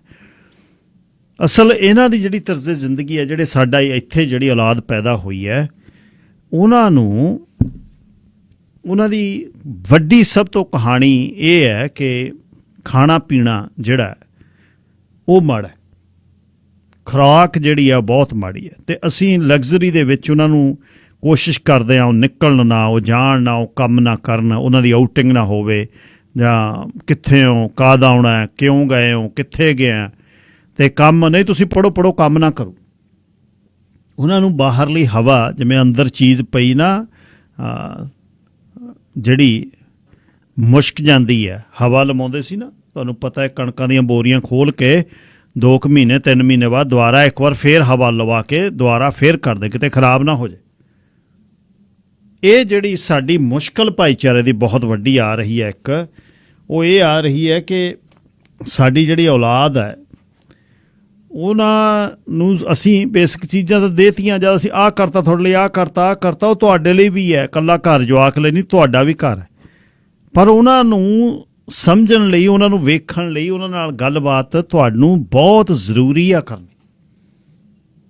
ਐਕਸਪੋਜ਼ਰ, ਉਹਨਾਂ ਦੇ ਬੜੇ ਇਸ਼ੂ ਨੇ 23-24 ਸਾਲ ਦੀ ਉਮਰ ਦੇ 'ਚ, ਉਹਨਾਂ 'ਚ ਕੋਈ ਕੁੜੀ ਉਹਨਾਂ ਦੀ ਜ਼ਿੰਦਗੀ 'ਚ ਆਈ ਜਾਂ ਮੁੰਡਾ ਜ਼ਿੰਦਗੀ 'ਚ ਆਇਆ, ਉਹ ਇਕੱਲੇ ਨੇ, ਸਾਡਾ ਸੋਚਣ ਦਾ ਢੰਗ ਉਹਨਾਂ ਨਾਲ ਨਹੀਂ ਮਿਲਦਾ, ਖੁਰਾਕਾਂ ਜਿਹੜੀਆਂ ਮਾੜੀਆਂ ਨੇ, ਚਿਪਸ ਉਹ ਅਤੇ ਨਾਲ ਹੀ ਉਹ ਚੋਕਲੇਟ ਵਾਲੀਆਂ ਜਿਹੜੇ ਬਿਸਕੁਟ ਨੇ, ਉਹਦੇ ਬਾਅਦ ਪੌਪਕੌਰਨ ਨੇ, ਅਤੇ ਬੈਠੇ ਨੇ, ਅਤੇ 1.5 ਲੀਟਰ ਦੀ ਜਿਹੜੀ ਕੋਕ ਦੀ ਬੋਤਲ ਆ ਗਰ ਹੁੰਦੀ ਆ, ਉਹਨੇ ਸਰੀਰ ਦੇ ਵਿੱਚੋਂ ਕੱਢਣਾ ਕੀ ਹੈ। ਜਵਾਕ ਜਿਹੜਾ ਜਵਾਨ ਹੈ ਉਹ ਫਿਜ਼ੀਕਲੀ ਐਕਸਰਸਾਈਜ਼ ਕਰਨ ਕਿਵੇਂ ਨਾ ਜਾਵੇ, ਉਹ ਭੱਜੇ, ਜੇ ਨਹੀਂ ਭੱਜਦਾ ਉਹ ਜਿੰਮ ਜਾਵੇ, ਉਹ ਘਰੇ ਬਾਸਕਟਬਾਲ ਖੇਲੇ, ਇਹਦਾ ਕੀ ਮਤਲਬ ਹੈ ਜਵਾਕ ਕੁਝ ਵੀ ਨਾ ਕਰੇ। ਅਤੇ ਕੰਮ 10-20 ਘੰਟੇ ਹਫਤੇ ਦੇ ਵਿੱਚ ਜਵਾਕ ਨੂੰ ਲਵਾਓ, ਹਰ ਹਾਲ ਤੋਂ ਜਾਵੇ। ਇਹ ਜਿਹੜਾ ਨਾ ਅਸੀਂ ਢਿੱਲੜਪਣਾ ਕਰ ਰਿਹਾ ਵੀ ਨਾ ਪੜ੍ਹ ਲਾ ਤੂੰ, ਜਾਂ ਜਾਈ ਨਾ ਬਾਹਰ ਨਾ ਜਾਈ, ਕਿੱਥੇ ਆ ਤੂੰ, ਇੱਕ ਜਿਹੜੀ ਬੇਭਰੋਸਗੀ ਆ ਉਹ ਬਹੁਤ ਵੱਡੀ ਹੈ। ਮੁੰਡਿਆਂ ਦੇ ਵਿੱਚ ਮਨੋਰੋਗ ਚੜ੍ਹਦੀ ਵਰੇਸ ਦੇ ਵਿੱਚ ਯਾਰ ਕਮਾਲ ਹੋ ਗਈ।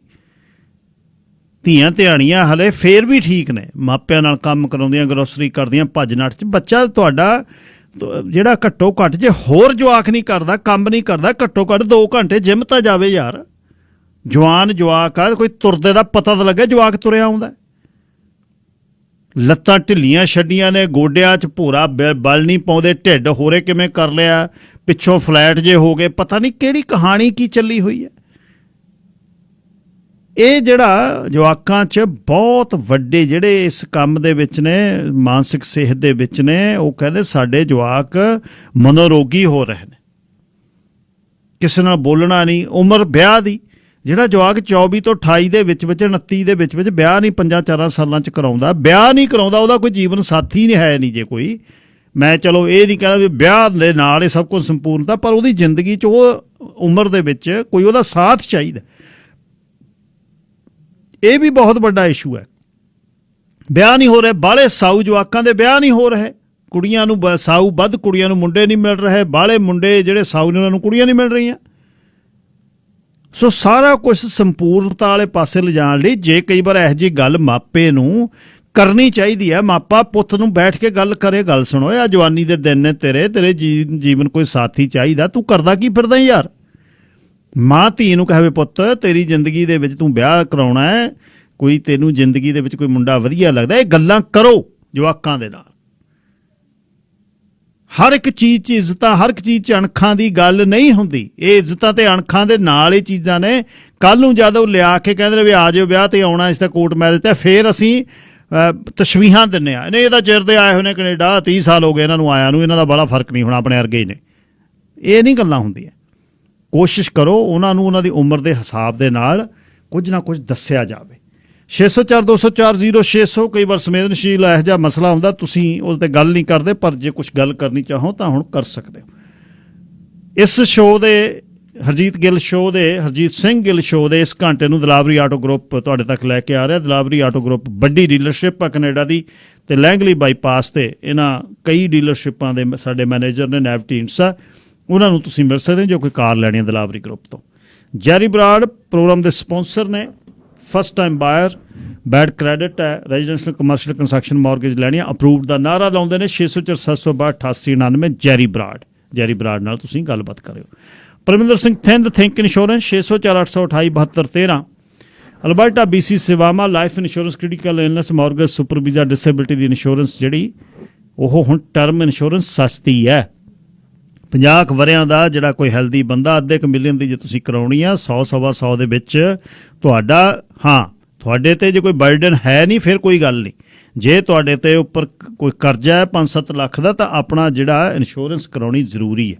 604 828 7213 ਪਰਮਿੰਦਰ ਸਿੰਘ ਥਿੰਦ, ਜਾਂ ਆਪਣੀ ਜਾਣਕਾਰੀ ਖੁਦ ਲੈ ਸਕਦੇ ਹੋ ਥਿੰਕ ਇੰਸ਼ੋਰੈਂਸ ਤੇ 604 828 7213 ਤੇ। ਗੋਲ ਸਾਹਿਬ ਸਤਿ ਸ਼੍ਰੀ ਅਕਾਲ ਜੀ। ਗੋਲ ਸਾਹਿਬ ਸਤਿ ਸ਼੍ਰੀ ਅਕਾਲ ਜੀ। ਹਾਂਜੀ ਸਤਿ ਸ਼੍ਰੀ ਅਕਾਲ ਜੀ। ਜੀ ਪਹਿਲੀ ਗੱਲ ਤਾਂ ਇਹ ਦੇਖੋ, ਜਿਹੜੇ ਅੱਜ ਕੱਲ੍ਹ ਦੇ ਬੱਚੇ ਹੈਗੇ ਨਾ, ਇਹ ਥੋੜਾ ਜਿਹਾ ਅਕੇਲੇ ਰਹਿਣਾ ਹੈਗਾ, ਜਾਂ ਮਤਲਬ ਕਹਿੰਦਾ ਵੀ ਅਸੀਂ ਕਿਸੇ ਨਾਲ ਗੱਲ ਨਹੀਂ ਕਰਨੀ, ਜਾਂ ਕਹਿੰਦਾ ਵੀ ਇਹਨਾਂ ਨੇ ਆਪਦਾ ਹੀ ਵੀ TV ਵਾਚ ਕਰ ਲਿਆ, ਕੋਕ ਪੀ ਲਿਆ। ਸੋ ਕਹਿੰਦਾ ਭਾਵ ਵੀ ਜਿਹੜੇ ਪਹਿਲੇ ਜ਼ਮਾਨੇ ਵਿੱਚ ਸੀ ਕਿ 18 ਸਾਲਾਂ ਦੀ ਕੁੜੀ ਹੋ ਜਾਂਦੀ ਸੀ ਤੇ 20 ਸਾਲਾਂ ਦਾ ਮੁੰਡਾ ਹੋ ਜਾਂਦਾ ਸੀ ਤੇ ਮਾਂ-ਬਾਪ ਉਹਨਾਂ ਨੂੰ ਵਿਆਹ ਦਿੰਦੇ ਸੀ। ਕਿਉਂਕਿ ਕੀ ਹੈਗਾ ਕਿ ਕੋਈ ਵੀ ਕੰਮ ਕਰਦਾ, ਖੇਤੀ ਕਰਦਾ, ਦੁਕਾਨਦਾਰੀ ਕਰਦਾ, ਭਾਵੇਂ ਕੋਈ ਹੋਰ ਬਿਜ਼ਨਸ ਕਰਦਾ, ਸੋ ਉਸ ਨੂੰ ਉਸ ਕੰਮ ਦੇ ਵਿੱਚ ਪਾ ਲੈਂਦੇ ਸੀ। ਉਹ ਕਹਿੰਦੇ ਸੀ ਵੀ ਜੇ ਮੁੰਡੇ ਨੂੰ ਕੁੜੀ ਨੂੰ ਟਾਈਮ ਸਿਰ ਵਿਆਹ ਦਿਓ, ਹੈਲੋ ਜੀ ਜੀ, ਹਾਂਜੀ ਵਿਆਹ ਦਿਓ, ਤਾਂ ਫਿਰ ਉਹ ਦੂਸਰੇ ਕੰਮਾਂ 'ਚ ਨਹੀਂ ਪੈਂਦਾ। ਕਿਉਂ? ਉਹ ਗ੍ਰਸਤੀ ਦੇ ਵਿੱਚ ਪੈ ਜਾਂਦਾ ਤੇ ਉਹਨੂੰ ਆਪਦੇ ਹੁਣ ਕੰਮਾਂ ਕਾਰ ਜਾਂ ਆਪਦੀ ਘਰ ਵਾਲੀ ਦੀ ਦੇਖ ਰੇਖ ਦਾ ਕਰਨਾ ਪੈਂਦਾ ਹੈਗਾ। ਸੋ ਇਸ ਕਰਕੇ ਜੇ ਉਮਰ ਦੇ ਹਿਸਾਬ ਨਾਲ ਕਰਦੇ ਹੋ ਤਾਂ ਬਹੁਤ ਵਧੀਆ ਰਹਿੰਦਾ। ਲੇਕਿਨ ਜਦੋਂ ਆਪਾਂ ਕਹਿੰਦੇ ਹਾਂ ਮੁੰਡੇ ਨੂੰ ਹੁਣ ਆਹ ਪੜ੍ਹ ਲੈਣ ਦਿਓ, ਫਿਰ ਆਹ ਪੜ੍ਹ ਲੈਣ ਦਿਓ, ਤਾਂ ਫਿਰ ਤਾਂ ਜੀ ਜਿਵੇਂ ਕਹਿੰਦੇ ਜਿੰਨਾ ਚਿਰ ਬਾਂਸ ਦਾ ਤੀਰ ਕਮਾਨ ਬਣਦਾ ਉਹਨਾਂ ਚਿਰ ਤਾਂ ਤੁਹਾਡਾ, ਜਦੋਂ ਬਾਂਸ ਸੁੱਕ ਗਿਆ ਉਦੋਂ ਬਗਾਨਾ। ਸੋ ਉਹੀ ਚੀਜ਼ ਹੈਗੀ ਹੈ ਇਨਸਾਨ ਦੇ ਉੱਤੇ, ਜਿੰਨਾ ਚਿਰ ਤੁਹਾਡੀ ਗੱਲ ਸੁਣਦਾ ਉਹਨਾਂ ਚਿਰ ਉਹ ਤੁਹਾਡਾ, ਤੇ ਜਦੋਂ ਗੱਲ ਸੁਣਨੋਂ ਹਟ ਗਿਆ ਨਾ ਉਹ ਤੁਹਾਡਾ ਤੇ ਨਾ ਉਹ ਬਗਾਨਾ, ਉਹ ਅੱਧ ਵਿਚਾਲੇ ਲਟਕਦਾ। ਸੋ ਇਸ ਕਰਕੇ ਜਿਹੜੇ ਲੋਕ ਵਿਆਹ ਨਹੀਂ ਕਰਾਉਂਦੇ ਉਹ ਵੀ ਇਹੀ ਪ੍ਰੋਬਲਮ ਹੈਗੀ ਹੈ ਕਿ ਪਹਿਲਾਂ ਕਹਿੰਦੇ ਕਰਾਉਂਦੇ ਨਹੀਂ, ਬਾਅਦ ਚ ਹੁੰਦਾ ਨਹੀਂ, ਉਹ ਫਿਰ ਮੈਚ ਨਹੀਂ ਮਿਲਦਾ ਜੀ, ਕਿਉਂਕਿ ਉਮਰ ਦਾ ਫਰਕ ਪੈ ਜਾਂਦਾ ਹੈਗਾ। ਨਾ ਵੱਡੀ ਉਮਰ ਵਾਲਾ ਛੋਟੀ ਉਮਰ ਨਾਲ ਕਰਾਉਂਦਾ, ਨਾ ਛੋਟੀ ਉਮਰ ਵਾਲਾ ਵੱਡੀ ਉਮਰ ਨਾਲ, ਫਿਰ ਇੱਕ ਭਾਈ ਦਾ ਫਰਕ ਪੈ ਜਾਂਦਾ ਜੀ।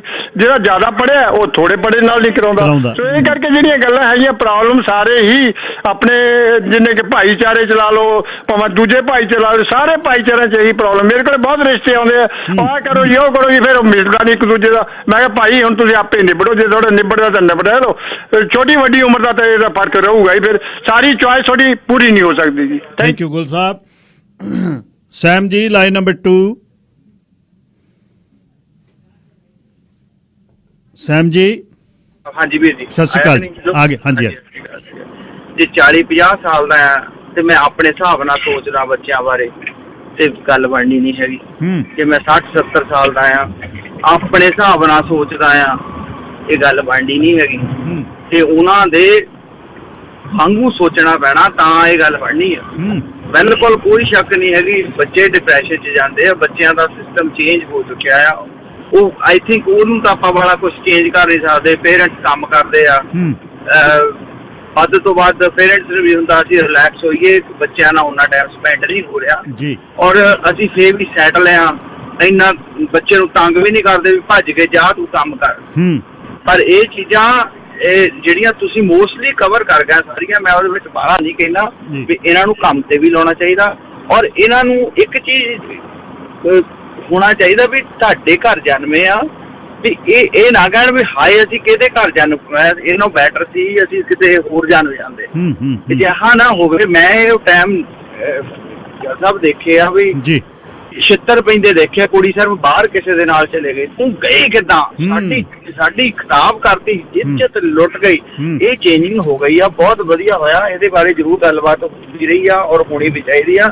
ਬੱਚਿਆਂ ਨੂੰ ਇੰਨਾ ਵੀ ਖੁੱਲਾ ਨਾ ਛੱਡ ਦਿਓ ਵੀ ਉਹਨਾਂ ਨੂੰ ਦੇਖਣਾ ਬੰਦ ਕਰ ਦਿਓ, ਉਹਨਾਂ ਦੇ ਦੇਖੋ ਉਹਨਾਂ ਨੂੰ, ਪਰ ਉਹ ਛਤਰੀ ਵਾਲਾ ਵੀ ਕੰਮ ਨਾ ਕਰੋ ਵੀ ਮੇਰੇ ਛਤਰੀ ਦੇ ਥੱਲੇ ਹੀ ਰਹੋ, ਰਾਤ ਨੂੰ ਤੂੰ ਕਿੱਥੇ ਗਿਆ, ਰਾਤ ਨੂੰ ਕਿੱਥੇ ਗਈ ਆ, ਉਹ ਚੀਜ਼ਾਂ ਦੇਖਣ ਵਾਲੀ। ਆਈ ਥਿੰਕ ਇਹ ਵੀ ਇੱਕ ਜ਼ਿਆਦਾ ਇਹ ਇੱਕ ਨੌਲੇਜ ਲੈਣ ਵਾਲੀ ਚੀਜ਼ ਆ। ਅਸੀਂ ਲੈ ਰਹੇ ਹਾਂ ਤੁਹਾਡੇ ਤੋਂ, ਅੱਜ ਆਪਾਂ ਗੱਲਾਂ ਕਰ ਰਹੇ ਹਾਂ, ਇਹਦੇ ਵਿੱਚ ਬਹੁਤ ਲੋਕ ਸੁਣ ਰਹੇ ਹੋਣਗੇ। ਅਗਰ ਉਹ ਆਪਣੇ ਬੱਚਿਆਂ ਨੂੰ ਐਸੇ ਸਲੇਵ ਟ੍ਰੇਡ ਕਰਦੇ, ਪਲੀਜ਼ ਸਟਾਪ ਇਟ। ਇਹ ਗੱਲ ਗਲਤ ਹੋ ਜਾਣੀ ਆ। ਉਹ ਇੱਕ ਡਿਫਰੈਂਟ ਆ ਬੰਦੇ, ਉਹਨਾਂ ਦਾ ਇੱਕ ਸਿਸਟਮ ਵੱਖਰਾ ਆ। ਉਹ ਯੰਗ ਜਨਰੇਸ਼ਨ ਜਿਸ ਹਿਸਾਬ ਨਾਲ ਸੋਚਦੀ ਆ, ਮਾੜਾ ਜਿਹਾ ਉਹਨਾਂ ਦੇ ਨਾਲ ਆਈ ਥਿੰਕ ਫਰੈਂਡਸ਼ਿਪ ਵੀ ਕਰਨੀ ਬੈਠ ਰਿਹਾ। ਮੈਨੂੰ ਤਾਂ ਇਹ ਲੱਗਦਾ ਚੱਲ ਸਾਹਿਬ। ਬਾਕੀ ਬਹੁਤ ਵਧੀਆ ਪ੍ਰੋਗਰਾਮ ਚੱਲਦਾ। ਥੈਂਕ ਯੂ ਬਸ, ਥੈਂਕ ਯੂ। ਭੁਲਿੰਦਰਪਾਲ ਸਿੰਘ ਜੀ, ਹਾਂਜੀ ਸਤਿ ਸ਼੍ਰੀ ਅਕਾਲ ਜੀ। ਸਤਿ ਸ਼੍ਰੀ ਅਕਾਲ ਜੀ। ਮੈਂ ਨਾ ਇਹ ਕਰੋਨਾ ਦੇ ਬਾਰੇ ਕਰ ਰਹੀ ਸੀ ਗੱਲ। ਕਰੋ ਜੀ। ਬਈ ਜਿਹੜੀ ਅੱਜ ਮੈਂ ਅੱਜ ਨਿਊਜ਼ ਸੁਣੀ, ਪ੍ਰਿੰਸ ਰੂਪਨ ਦਾ ਜ਼ਿਕਰ ਹੋਇਆ, 2 ਮੌਤਾਂ ਹੋ ਗਈਆਂ, ਵੀ 85% ਇੱਥੇ ਵੈਕਸੀਨ ਲੱਗ ਗਈ ਆ, ਲੱਗ ਚੁੱਕੀ ਹੈ ਜੀ, ਸਾਡੇ ਵੀ ਲੱਗ ਗਈ, ਸਾਰਿਆਂ ਦੇ ਲੱਗ ਗਈ ਆ। ਤੇ ਪਰ ਤੁਹਾਨੂੰ ਕਿਸੇ ਨੂੰ ਨਹੀਂ ਪਤਾ ਹੁੰਦਾ, ਛੋਟਾ ਟਾਊਨ ਆ, ਵੀ ਇਹ ਹੁਣ ਹੀ ਕਿਉਂ ਖਬਰ ਆਈ ਵੀ ਵੈਕਸੀਨ ਲੱਗਣ ਤੋਂ ਬਾਅਦ 2 ਮੌਤਾਂ ਹੋਈਆਂ। ਤੁਸੀਂ ਖਬਰ ਦੇਖੋ, ਛੋਟੇ ਜਿਹੇ ਟਾਊਨ ਦੀ ਖਬਰ ਰੇਡੀਓ ਤੇ ਜਾਂ ਮੀਡੀਆ ਉੱਤੇ ਆ ਰਹੀ ਹੈ। ਕਿਉਂ ਆ ਰਹੀ ਹੈ? ਵੀ ਤਾਂ ਕਿ ਲੋਕਾਂ 'ਚ ਹੋਰ ਡਰ ਪੈ ਜਾਵੇ ਵੀ ਵੈਕਸੀਨ ਲੱਗਣ ਤੋਂ ਬਾਅਦ ਵੀ 2 ਮੌਤਾਂ ਹੋ ਗਈਆਂ ਕੇਅਰ ਹੋਮ 'ਚ, ਰਾਈਟ। ਔਰ ਕੇਅਰ ਹੋਮ ਵਾਲੇ ਦੇ ਲੱਗੀ ਕਿ ਨਹੀਂ ਲੱਗੀ ਇਹਦੇ ਬਾਰੇ ਮੈਨੂੰ ਕੋਈ ਕਨਫਰਮੇਸ਼ਨ ਨਹੀਂ, ਬਟ ਬਿਨਾਂ ਵੈਕਸੀਨ ਤੋਂ ਪਹਿਲਾਂ ਉਹੀ ਕੋਈ ਇੱਕ ਕੇਅਰ ਹੋਮ ਹੈ ਇੱਥੇ ਵੱਡਾ, ਉੱਥੇ 38 ਤੋਂ 40 ਮੌਤਾਂ ਇੱਕ ਕੇਅਰ ਹੋਮ 'ਚ ਹੋਈਆਂ। ਕਿਸੇ ਨੇ ਸੁਣਿਆ? ਨਹੀਂ ਸੁਣਿਆ। ਮੈਡੀਕਲ ਜਦੋਂ ਵੀ ਕੋਈ ਮਿਨਿਸਟਰ ਆਉਂਦਾ, ਡਾਕਟਰ ਬੋਨੀ ਹੈਨਰੀ, ਵੀਕਐਂਡ ਉੱਤੇ ਬਹੁਤ ਮਜ਼ਾਕ ਹੋਇਆ ਇਹਨਾਂ ਦਾ ਵੀ ਫੈਰੀਆਂ ਰੱਦ ਹੋ ਗਈਆਂ ਤੇ ਆਪ ਹੈਲੀਕਾਪਟਰ ਨਾਲ ਉੱਥੇ ਆਪਦੇ ਫੈਮਿਲੀ ਨੂੰ ਮਿਲਣ ਚਲੇ ਗਏ। ਤੇ ਵਾਈਨਰੀ ਦੇ ਮਾਲਕ ਆ ਤੇ ਵਾਈਨਰੀਆਂ ਬਾਹਰ ਬੈਠ ਕੇ ਓਪਨ ਆ। ਚਲੋ ਜੋ ਵੀ ਹੈ ਨਾ, ਬੰਦਿਆਂ ਨੇ ਸੋਸ਼ਲ ਮੀਡੀਆ ਤੇ ਮਖੌਲ ਹੋਇਆ, ਕਾਫੀ ਹੋਇਆ। ਸੋ ਕਹਿਣ ਦਾ ਮਤਲਬ ਇਹ ਹੈ ਕਿ ਮੈਨੂੰ ਦੇਖੋ, ਉਹਨਾਂ ਨੂੰ ਇੱਕ ਜ਼ਿੰਮੇਵਾਰੀ ਆ, ਉਹ ਮਿਨਿਸਟਰ ਨੇ, ਉਹਨਾਂ ਨੇ ਆ ਕੇ ਆਪਦਾ ਰੋਜ਼ ਲੋਕਾਂ ਸਾਹਮਣੇ ਪ੍ਰੈਜ਼ੈਂਟ ਹੋਣਾ, ਜੋ ਉਹਨਾਂ ਦੀ ਮੌਲਿਕ ਅਧਿਕਾਰ ਆ, ਜੋ ਉਹਨਾਂ ਨੇ ਕਰਨਾ ਵਾ। ਪਰ ਕੀ ਉਹਨਾਂ ਦਾ ਕੰਮ ਬਸ ਇੰਨਾ ਹੀ ਰਹਿ ਗਿਆ? ਤੁਸੀਂ ਰੋਜ਼ ਦੱਸੋ ਵੀ ਆ ਇੰਨੇ ਬਿਮਾਰ ਹੋ ਗਏ ਜੀ, ਇੰਨੀਆਂ ਮੌਤਾਂ ਹੋ ਗਈਆਂ, ਬਸ ਇੱਕੋ ਹੀ ਇੱਕ ਅਪਡੇਟ ਆ, ਰਾਈਟ। ਤੇ ਤੁਸੀਂ ਕੋਈ ਲੋਕਾਂ ਨੂੰ ਡਰਾ ਰਹੇ ਹੋ, ਲੋਕਾਂ ਨੂੰ ਹੋਰ ਸਦਮੇ 'ਚ ਲੈ ਕੇ ਜਾ ਰਹੇ ਹੋ, ਜਾਂ ਲੋਕਾਂ ਨੂੰ ਤੁਸੀਂ ਕੁਝ ਮਾੜਾ ਮੋਟਾ ਵੀ ਭਾਈ ਅਸੀਂ ਬਹੁਤ ਐਫਰਟ ਕਰ ਰਹੇ ਹਾਂ, ਤੁਹਾਨੂੰ ਗਾਂ ਪ੍ਰੋਗਰਾਮ ਲਿਆਵਾਂਗੇ ਜਾਂ ਕੱਢਾਂਗੇ, ਮਹਿਜ ਇੱਕ ਸਿਰਫ ਬਸ ਇੱਕ ਬਿਆਨ ਆਉਂਦਾ, ਇੰਨੇ ਬੰਦੇ ਮਰ ਗਏ, ਆ ਹੋ ਗਿਆ। ਮੈਨੂੰ ਨਹੀਂ ਸਮਝ ਆਉਂਦੀ ਵੀ ਸਰਕਾਰ ਲੋਕਾਂ ਨੂੰ ਇਹ ਚੀਜ਼ 'ਚੋਂ ਕੱਢਣ ਦੀ ਤਿਆਰੀ ਕਰ ਰਹੀ ਆ, ਜਾਂ ਲੋਕਾਂ ਨੂੰ ਹੋਰ ਟੀਕਾ ਲਾਉਣ ਤੋਂ ਬਾਅਦ ਵੀ ਇਹ ਲੋਕਾਂ ਨੂੰ ਡਰਾਉਣ ਦੀ ਤਿਆਰੀ ਹੋ ਰਹੀ ਆ। ਮੈਨੂੰ ਸਮਝ ਨਹੀਂ ਆਉਂਦੀ ਵੀ ਇਹ ਚੱਲ ਕੀ ਰਿਹਾ ਵਾ ਹਿਸਾਬ ਕਿਤਾਬ। ਧੰਨਵਾਦ। ਥੈਂਕ ਯੂ ਵੀਰ ਸੀ। ਅੱਜ ਦਾ ਪ੍ਰੋਗਰਾਮ ਜੀ ਕੱਲ ਨੂੰ ਮੁੜਦੇ ਆ ਦੁਬਾਰਾ। ਰੱਬ ਰੱਖਾ।